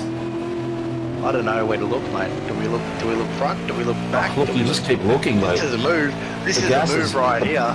Sagasa is just trying to find himself a spot. See, the problem is here, Sagasa he doesn't want to lose track position. He doesn't want to do something stupid to lose where he is, because the points are important at this point in the season. But he wants that damn podium as well. Yeah, but I mean, look at that. Oh, that was close. That could have been a nice net code then. Oh. Give it a bit of a touch up, I reckon. Was that contact? I think it was. Yeah. Oh, a bit squirrely. Hope he hasn't done any front end damage to himself. Oh, mate, switch back to the Bruce Tannic pack now, I reckon, as they've got a bit of a gap. Here we go. Stewart's going down his side. He's going to hold it. Bruce Tannic's on the outside. Bruce is going to... he's locked it. Oh, he's going to hold it. He's going to hold it. Is Bruce going to get on his... he's taking the lead. He shut it down. That's good driving from these two guys. Props to them for not taking each other out. Yeah. And then you can see Sam Noble in the background. Don't forget, Bruce had a spin and went all the way to the back. Yeah. Yeah, that's true too. Yeah, he started all the way to the back and worked his way through. And now you got the two MX guys behind each other. They will hopefully, well, he'll be hoping that Matty Stewart can catch up to Sagasa there and give him a bit of a hand to get around old mate Dodds here, and then they can squabble over a podium. If, 5 seconds back's 5 seconds back at the end of the day, these two can fight pretty hard and cost them seconds. Just wondering, your tower at the moment, Puppet Master, is just showing the one car. It's the 5 minutes left, and the boys are all sort of pretty much. Well, I reckon it's podium for these two is the key fight at the moment. There's the guys behind are a bit too far. We've got what 3 laps left in us. Give or take, yeah, mate. Yeah. Being about a 203. Dykey is just completely run away with this. He's just having a picnic up front. Yeah, I guess he's. Yeah, well, I mean, he doesn't get there. There he is. He's listening again. He's pushing his rights. He knows what's going on. Yeah. Dykey, you got to slow down, let this guy catch you a bit so he can get some more screen time for you. When you're at that far ahead, it's hard to watch just one car going around and around, even though your brakes are all fully lit up. Look at those wheels. Yeah, I know, right? They're pretty bright. Yeah, pretty bright. Are they his wheels? Are they red or are the discs glowing? Definitely wheels, mate. Those discs don't glow that colour. They glow an orange. Yeah. I reckon he's got enough time to stop at the finish line, do a donut, and keep going. I reckon that's what he's going to do. You'll see here Dylan Gray in P2. Yeah, Dylan Gray, well done. He's had a nice race tonight, Dylan. He has. He's 13 seconds clear of P3, mate. He's done it. Yeah, he's in cruise control too. I think Jamie just next level tonight. That promotion he's had up to the Pro Leagues definitely helped him, I think, in terms of his confidence. I hope so. And his consistency seemed a lot better. Well, he's had a bit of a wiggle. He probably knows we're talking about him, Dylan. Ignore us. Just drive, mate, and finish the race. Well, and he could probably do a the donut. fight with Sagasa and Dodds is going to continue right through. Miller and Noble, Sam Noble. Keep going there. Noble's car does not like mid-corner. It hates the mid-corner. Yeah. Loves everything but that mid-corner. Here we go. What's the plan here? He's trying to get out of his mirror so he can't see him. That's what he's doing, mate. He's trying to get that thing in positions where he doesn't know what to do.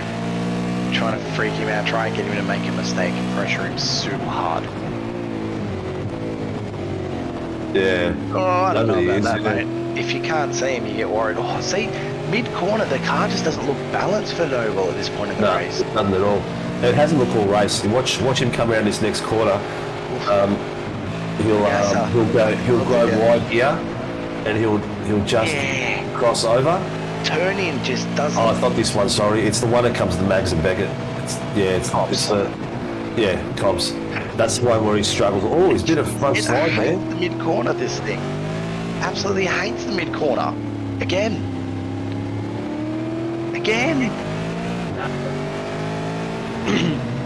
Just see how it goes there. Again. Yeah, he's been fighting that car for a while now. I reckon he'd be better off with a chainsaw sawing at that thing. Here we go, Sagasa on Dodds.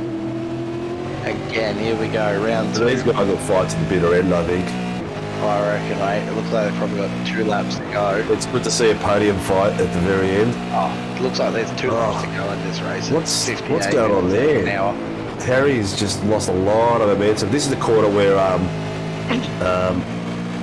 yeah, exactly. He's just the mid-corner, he struggles. Couldn't see, here we go, Sam Noble. I haven't seen him make this corner clean. See it. There you go. That's probably the best I've seen him do it. Yeah. That's probably the best I've seen him do it. Yeah. He's got 28 laps. He's probably got 15 off tracks there, I reckon, to that one spot. Potentially, here we go. Sagasa's saving this to the last lap, I reckon. He'll send it on the last lap. He's just testing the water to see whether Dodds will defend it or not. Yeah, this is definitely Jamie would have white flag now. He's coming where is he? Yep, there. No, Jamie wouldn't have white flag just yet, mate. No. It'd be next lap. These two are 59 seconds. These guys will have. Is Barney there? No, it's not this one, is it? Here we go. Let's see what they can do on this. Come through this lovely pops. Yeah, we'll. Hopefully we can sort this one out. Well, these boys can sort this one out, and it doesn't result to punch-ons in the pit lane afterwards. Oh, Sagasa there with a little bit of wheel spin coming out of that corner.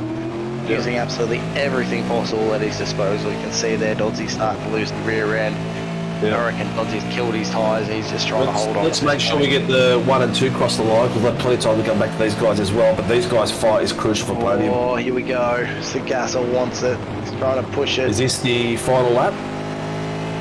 There'll be one more after this one, mate. Are you sure? 100% sure. Just ticked on the Oh no, Jamie, flash our lights. Did Barney come out with a white flag? Mate, I don't know about that. Flash your lights now. You know there's a delay, right? 2 flashes for no, 3 for yes. What about 10 flashes for hell yeah? I reckon this must be the white flag lap now. I reckon there's one more, mate. Otherwise, I'd probably be looking at Tanik and... no, I'd probably looking at Sagasa and Dodds diving it. Yeah, that's the last lap. Or is that this is the last lap? They're checking flags out. I thought so. There you go. Okay. So that's our SimRigs V8 Supercars Pro Am, and first place goes to Jamie Dyke at Congratulations, Silverstone. mate. Congratulations, Jamie Dyke, and Dylan Gray will cross not too far behind him, which is at 10 seconds. Here he comes. Oh, going a bit sideways. Well done, Dylan. And there'll be a fight to the last few corners of these 3 guys. That's it, mate. All the way through. Held on. Doddsy's held on, mate. There's nothing left to give, I think. I never had a doubt. Ooh. What's going on there? Is he letting his teammate through? Nah, that was, you know what? I'm sorry, viewers, I took his off the battle fight back, but we've got to get the guys crossing 1, 2, and 3 because I need it for the highlight reel as well. But that was sensational. How'd you like that? Look, my brain hurts. Yeah.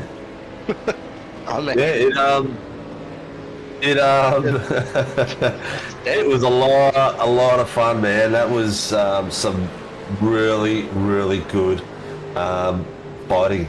That's 100%. It was definitely. Yeah, some of those battles we saw with Bruce and Bruce and Stewart, and then there was Noble and Coleman at one point. Then there was Miller and Noble at that other point, and it was just everywhere, wasn't it? It was just even the TMX boys fighting each other for positions. It was crazy. Yeah, exactly, mate. And Troy Dooley's gone through to top am tonight over Clutterbuck over the finish line. Sorry we missed that one, guys. Yeah, what so a unit. Dooley, we did get him. He was flashing his lights. He was coming over, so we did see him because I saw him flashing his lights. So Dooley's taken over the whole first position in the AMs, followed by Clutterbuck, followed by Hayter. It looks like someone's run out of fuel.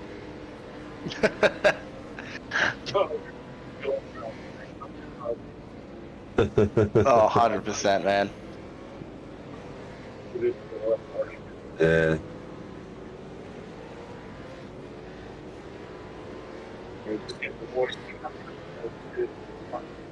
So front straight, boys will be coming around now, and traditional what we do at SRW is we park the podium finishes on the front grid so that we can get some photos of them and give them some screen time, which you don't always get when you're up front leading by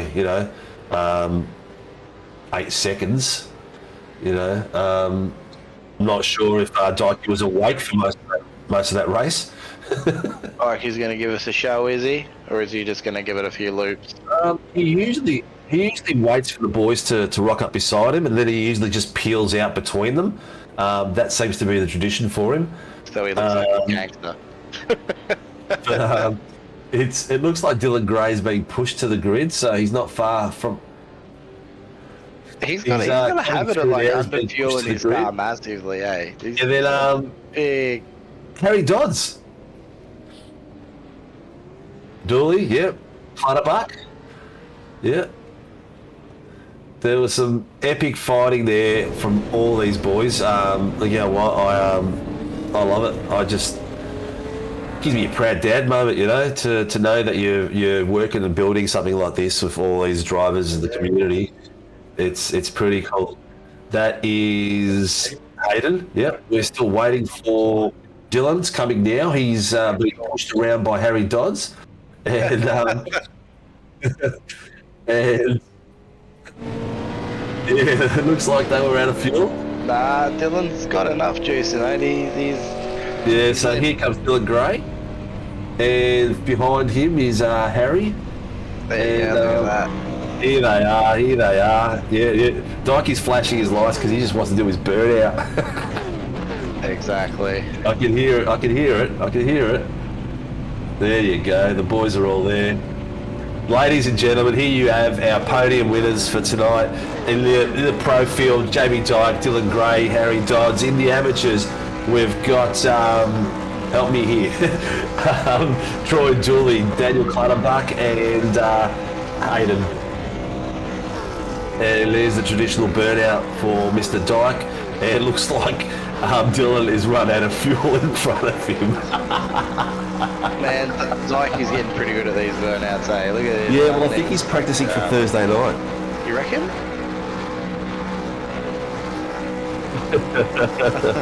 There's the smoke. These boys should be. I'd expect all 6 of these guys to be in the burnout competition. I reckon we're gonna need an extra 2 hours because the amount of people are gonna want to do them. I reckon, eh? But well, what a race! What a race! It's pretty spectacular. Nice track. It didn't give us the fight at the front we wanted, but it gave us battles all the way through the field. Jamie was just next level tonight, and Dylan was not far behind him at 8 seconds.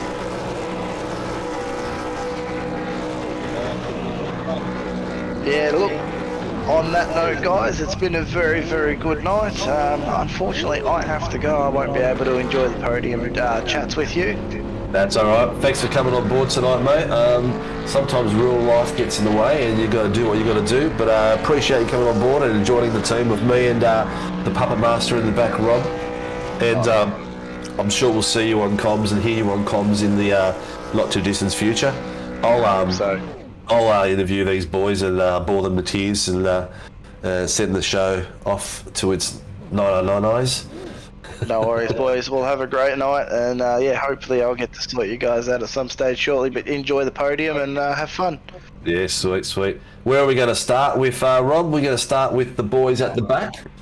Have we got them in the amateurs? So you've got as Mr. Hayter is there. Clutterbuck is there, and Dooley is not. So we'll grab get Hayden. you to drag them up if you can, and Bring we in will. And Hayden is in the room. Mr. Hayden. Hello. How was that, mate? Yeah, good. Is that your first podium for us? Yeah, that's my first podium in anything for a while, actually. Well done, mate. Well done. It was a good, consistent race. Yeah, it helps that half of the quicker amateurs weren't there, but I'll take what I can get. It is what it is, mate. You at the end of the day, you got to be there to win it. Yeah. As I say, it was sort of. I didn't make as many mistakes. Didn't stuff me pit stop up for a change, so pretty happy with that. The car felt good. Yeah. We'd done a fair bit of practice on slippery tracks, so that helped. Yeah. Oh, good. Was the what was it like with the pros coming around you and everything? Because we had a few pros that had incidents and started working their way through. Was it a bit of any hairy moments with them coming through? No, not really. I usually just get out of their road. Yeah. Cool. But it was as long as it was fun and enjoyable. And the first podium at SRW, I think. Yep, definitely is. Oh, congratulations, mate. Congratulations. How are you liking the series so far? Yeah, it's a bit of a step up. Like, I've been doing sim for about two and a half years, but this is the first sort of league of this level I've done. I've got to admit I was surprised how quick everyone was. Yeah, yeah, it sucks, doesn't it? yeah. Well, you don't get faster by racing guys slower than you. So hopefully This is true, man. This is it'll true. work. Yep. Yeah, 100% true, and I can attest to that because I'm always at the back. But look, mate, you got any sponsors you want to thank? Yeah, I'd like to thank Toyo Sim, West End Motor Group, Too Easy Finance, Track Racer, Cowie Music, Night Rider Designs, and Talk to Me Bro. Excellent, mate. You know what? Good team that you're in there with. A good bunch of guys, and your owner's not a bad egg himself either. Good to see you having fun and enjoying it out there, mate. And congratulations on your first podium in SAW. Thank you. Well done, Ed. Cheers, mate. Have a good night and good luck next week and the rest of the season. Yep. Thanks again. All right, Mr. Sinkovic. We're going to bring in Mr. Mr. Clutterbuck, Daniel Clutterbuck himself. Clutters. G'day, guys. Can you hear me this time? Yeah, we can hear you, mate. We can hear you. One of the few drivers that I've actually met in real world. I feel sorry for you, mate. Sorry, mate. No, it was a pleasure meeting Stephen in person. It was great. Hey, mate. How was that? Yeah, it was all right. I was expecting it to be a bit of a lonely race, like not a huge field and a big track, but had a good race there with Gerard, so it was a bit of fun. It was good. Yeah, you and Quashi were fighting it for a fair bit too at one point. Yeah, I think I was holding him up for a little while, and then after that second pit stop, I think he lost all confidence and just dropped back. And personal opinion, I think it's a bit of a confidence track. You really got to sort of have the car on the limit to get it around, and once you lose the confidence, that's it. You got to be in the rhythm. You got to get rhythm of this track. Once you're out of the rhythm, it just tears you apart. This track. And your tyres for sure. Yeah. So fights were good, battles were good. This is your second place, doing well in the season this year. Enjoying it? Yeah, having fun. I didn't start out too strong, but the last few races have been great. I've been actually trying to get a bit of practice in, which is sometimes a bit harder with other commitments, but yeah, a little bit of practice is going a long way. 100%. It sucks when real world gets in the way. Doesn't it? Yeah. You got some sponsors you want to thank, or anyone you want to thank out there? Mum, dad, wife, kids? Oh, just thanks to Quachi, a teammate. Always we keep each other company along the race, but also to TMX, our sponsor. So TMX Supply Chain Consultancy. Anyone needs any supply chain work, give us a call.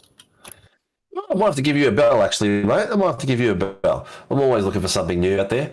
So that's excellent, mate. Well, you know what? Good luck. Thank you for putting in an epic battle tonight. You got some good screen time out there, and good luck for the rest of the season, dude. Awesome. Thanks, Jens. Well done, Daniel. Cheers, man.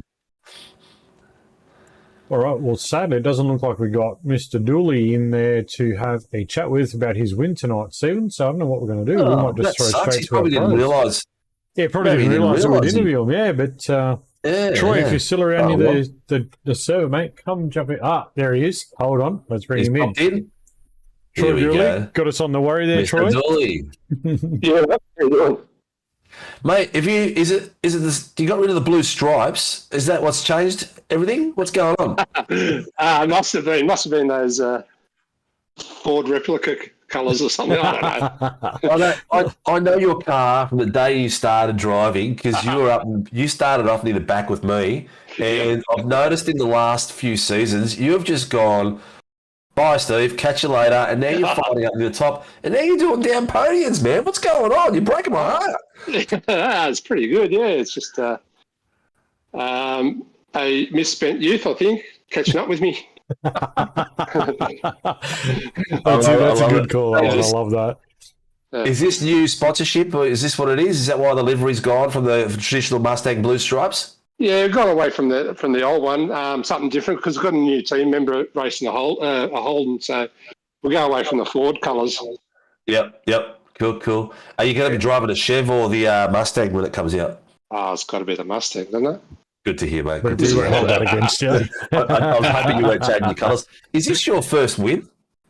Yeah, it is. It is the first win. I've got a second before. Yeah, I thought so. I thought it was your first championship top step podium. Congratulations, mate. How's it feel? Because I got no idea. It hasn't sunk in yet. I didn't even realise because I came to grief a little bit on the first lap. So I thought I was way at the back. Yeah, you did. Yeah, we saw that, and you worked your way back, and look, we were watching the pros go past, and I saw you flashing your lights as you're crossing the line, and I thought, and then our puppet master, Rob, said, "Oh, we missed Dooley crossing the line." I said, "No, I saw him. He was flashing his lights as you were going across." So obviously, you got a bit excited like I did. I thought this is sensational. Well done. Yeah, cheers, mate. Yeah, it's pretty good, and just like to thank SRW for the great league they put on, and the guys in the comms and the race control as well. Without those guys, it wouldn't be anything. So thanks very much, mate. Appreciate your kind words. Are you going to be doing burnouts on Thursday night? Yeah, why not? Sorry, sorry, man. I've got to go back to work. You got to come to the greenhouse. You got to practice when you win like this, mate. You got to be able to light them up and get a good send off. Yeah, exactly. Be nice, yeah. We have to tell Mr. Westpac that I'm not going to work. All right, mate. Well, you're a legend. Congratulations on your first podium in SRW, mate. It's always good to be the first. Yeah, thanks very much, guys. Thanks. All right, cheers, buddy. See ya. Well, that wraps up the ends, Mr. Sinkovic. So now, I guess we bring in Mr. Harry Dodds. Harry. Hello. How are you, mate? Are you as shocked as we are? A bit knackered after that. I'm actually really exhausted. Mate, that was an epic battle. That was a really good battle, man. You had to really work your way through that field and fight to the front, mate. That was really good. I knew you had pace based on your quality pace. I wasn't really worried about the fact that you screwed the pooch in the top 10 shootout. The rest of it was you could see the pace was there tonight, and you had it feel. Yeah, 100% for me. It was more that I knew I had a good race car in a sense, like, because for me it was just early on it was just all about patience for me, because previous races. Driving. Yeah, because previous races for me I was just like so impatient, just willing to send it, but now just like looking back on it, feels more like I'm starting to gain a bit of confidence now. Like I looked at the stands, like okay, I'm tension the championship. I can definitely push now. Yeah, 100%. Well, look, you know what? I did say during the race you looked a lot more patient than you have in the past, a lot more measured, and you did do your dive when you needed to, which was really good to see. It was. I could while I was watching you, I could see you were being very patient in your corners and making sure you were putting the pressure on. But that dive that you did that on the inside when you got the position on Sagasa was you could see that was the one where you said, "That's it, fuck it, I've got to go for it." Oh yeah, just watched language from the stream there. But yeah, it's just like it's like one of those moves. If you know you got to go for it, you got to go for it. Like, there's no point in sitting back just waiting for him to make a mistake at that point. You just got to go. Yeah, 100%. Well, it's good to see. It's good to see you smiling, mate. It really is, and it's good to see you having a race, which I think is. Oh, look, I'll come out and say it. A bit of a breakthrough race for you, because it's probably the most measured and patient I've seen you on the track. And I think if you keep going down this way, I think you'll see a lot more good results coming out of it, mate. Oh, definitely, mate. Even though we're heading to Oran Park for next week, which I'm not too confident at, but yeah, got a whole week to practice that track. So yeah. all guns blazing now. Excellent, mate. Well, you got a few sponsors to thank. Well, it's the first podium interview with a new team, so apologies, Braden O'Loughlin, if I stuff it up. So Toyo Sims, so use our code FLJR55 off. All Ports Gaming, and for just basically the whole team with Frog Leap Juice Racing, and that's all I pretty much know for now. That's all right, mate. We'll forgive you, because the boys are pretty rampant in social media, and don't worry, they'll make sure everyone knows that you had a podium today. I'm looking forward to the photos tomorrow. We'll see if it happens, mate. We'll see if it happens. I'll let them know. All right, mate. Congratulations. Good to see you on the podium, dude. Good luck for the rest of the season. Thank you, mate. All the best. So, mate. Well, mate, the next one is our young gun being pushed to pro, Dylan Gray. Congratulations, P2, buddy. Take us through it. That was shocking.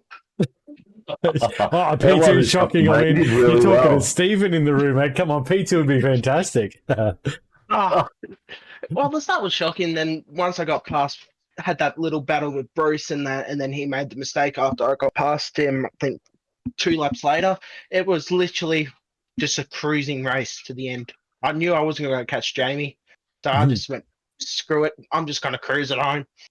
Jamie was next level tonight, wasn't he? His pace was ridiculous. No. Yeah. I wish that he backed it off a bit so we could have a battle. That's exactly what I said on stream. And Jamie should have backed it off a little bit so we get a bit more of a show. Yeah. Well, that didn't happen, so I just went, no, I'll just cruise around in second place, and that. Yeah. So happy with that. Dylan, That's the main thing. I got to ask, mate, the step up in a pro really hasn't hurt you too much? I think it's made me faster. Well, I was going to say, it's definitely given you a boost up for sure, and you certainly put it out there and on display tonight, mate. That was a good show. I mean, even in P2, and you still had your little fights at the start, but that was definitely a good showing. Yeah. Now it's just Oran Park next week, which is going to be probably mid-pack. You'll love it. No, stop it. You'll love it. You'll enjoy it. There'll be a bit of hustle and bustle. That's the only difference between that and this. But you know what, mate? For your first pro outing at SRW, congratulations, a podium, mate. You can't laugh at that. No, I'm happy with that. Closed the gap in up the top in the championship on Cameron Jones, who didn't race tonight. Yep. So hopefully I get top 3 this season, or top 5, which I'm aiming for mainly. Yep. Well, you set goals, set targets, and then you beat them next year. You set them for higher, or next season, I should say. Yeah, that's the plan. If I get a top 5, I'll push for a top 3. That's right. Yeah. Do you remember who your sponsors are? Because I know you're new to this team. We got Lodge Bros, NZ Performance, Wayne Boylett Mechanical, OKMS Photographics, Majors Garage, JM Designs, and all the crew at LMR Esports and that. Hey, he's got it down, Well Stephen. done, He's mate. a legend, Well this done, kid, mate. I tell you. Congratulations, mate. You know what? A legendary effort tonight, mate. Thank you for putting on a show, and good luck for the rest of the season, mate. Cheers. All right, dude. Take care. All right. You're excited for this. You want to talk to this one, don't you? So you can have the maestro. You can take it away, sir. Mate, that was boring. I was waiting for that, Jamie. Why did you have to do it? Congratulations, mate. Congratulations, mate. But was it boring for you? No, I'm actually extremely sick, so I wanted to push to the end. Yeah. You battling with a bug, mate. Yep, me and the whole house have come down with gastro, so I'm literally fighting off the urge to not be sick. Don't hold him too long, Stephen. Wind it up. Let's go. Well, you've done extremely well, mate. I was a bit disappointed a few times I asked you to flash your lights. You didn't, but you did the traditional flash at the very end and the burnout. Everything obviously went to plan. Yeah, it was pretty straightforward. Once I got pole, create a gap and then just look after the front left. And that was it. There wasn't really much left you had to do, was there? I think you came out of the pits and you took, I think it was 2 or 3 seconds on Dylan pretty much out of the second pit stop. Yeah, it was just, if you can manage not breaking traction, you can make the tyres last. Yeah. Did you change tyres at all? Yeah. Yes. Did you do in the second pit and the third, or just one? No, both. If you're in the box for longer than 8 seconds, you can get all 4 tyres. Yeah, because I think you're averaging about the 21 second mark with your pits. Yeah, so if you're taking minimum like 15 litres, you take tyres. Yeah, cool. Well, mate, it's I know that you're not in a good state of you're in a good state of mind, but probably not a good physical state, and you probably want to run away. I won't hold you up too much. It's always good to have you up here on the podium. Do you want to do the honours and thank all your wonderful peeps? Yeah, I'd like to thank Infinity Designs, Precision Sim Training, DC Shades, Relax Marine and Game Fishing, Adrenaline Images, West End Motor Group, and Battery Warehouse, Early Beach. And well done to Angus and Freo on making the Pro Series. Nice. So who's made the Pro Series out of the Fishy boys? Myself, Thomas Freeman, and Michael Angus. Oh, excellent. Nice. Congratulations, boys. What happened to the head fish? Head fish got taken out early in the last round. Oh no, he would have been gutted. Yep. Essentially, direct pit maneuver. And Dylan and Blake, the lady. Blake had a shocker round one, round two. Yep. And then he had to miss a round, so he really didn't have a chance after that. Okay. Oh well, tough luck to the lads. Oh mate, it's good to see 4 of the boys up there. We'll be watching for the results like every other team. We've got a few SRW guys driving in that at the moment. I think I did see some other names pop up. I can't remember who, but I did see something on Facebook. But you know what? Congratulations, mate. Hope you do well over there, and good luck for the rest of the season, dude. And you can run to the bathroom now. Yeah, thanks, boys. Take care, mate. All the best. Thanks, mate. Well, that wraps it up, mate. That does wrap it up. Another pleasurable evening with you and all our viewers. Thank you for supporting us and coming out and sticking around, because people have stuck around all the way to the end. We really appreciate it, because we like to talk and have a chin wag for you guys, not just for ourselves to hear our own voices. But again, special thanks to SimRigs V8 Supercars Pro Am Series. SimRigs bringing the title naming rights up these last 2 weeks. Racecraft for sponsoring our top 10 shootout and qualifying session. Dragon RC for our round sponsorship for the V8 Supercar League that we have. And then all our stream sponsors that are out there that support us week in, week out, and across all our series. Warren and Brown Tools, Racecraft does it, Grim does it, Toyo Sim, Melville, Dragon RC, SimRigs, and Promo Department, which we didn't get one safety car tonight, mate. Grim Industries. Yeah.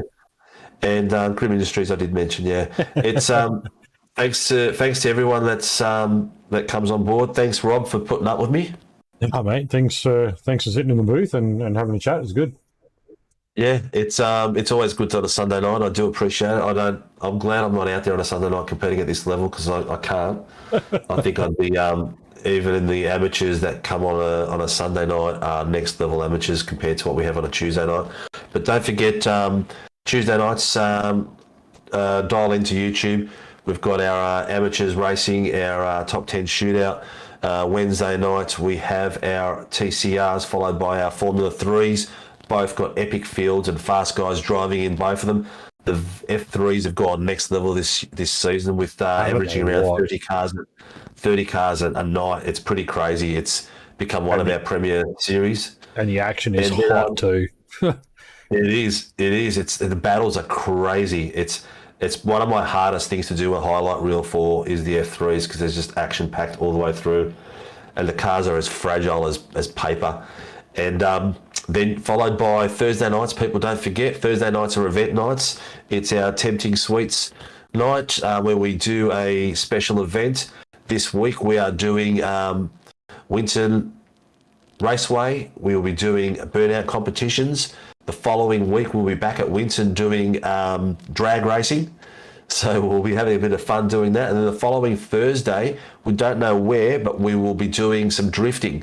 And then we'll start doing some jumps again. So we'll mix it up across those sort of 4 events. If you can think of an event that we could do in iRacing that involves the tracks but not actually doing lap times and racing, let us know. We'd be interested in trying something different. Some tracks that got cool jumps, let us know. We're eager to try something different on Thursday nights as part of our show, and have some giveaways that we did this week. Friday nights, GT. After that is our Toyota 86, another epic series to watch. Some awesome racing. Yeah. Then followed by Friday night, our GT3 Mini Enduros, and then back Sunday night to Oran Park for our SimRigs V8 Pro-Am series. Rob, that's enough talking from me. Thank you very much. It's a good night. Awesome. It is. Thanks so much, everybody. Good night to all you viewers out there. Love and like and subscribe, and catch us all. Well, I won't catch us Tuesday night, but you will. Absolutely, yeah. I'll be here. We'll be bringing you the AM series from Oran Park.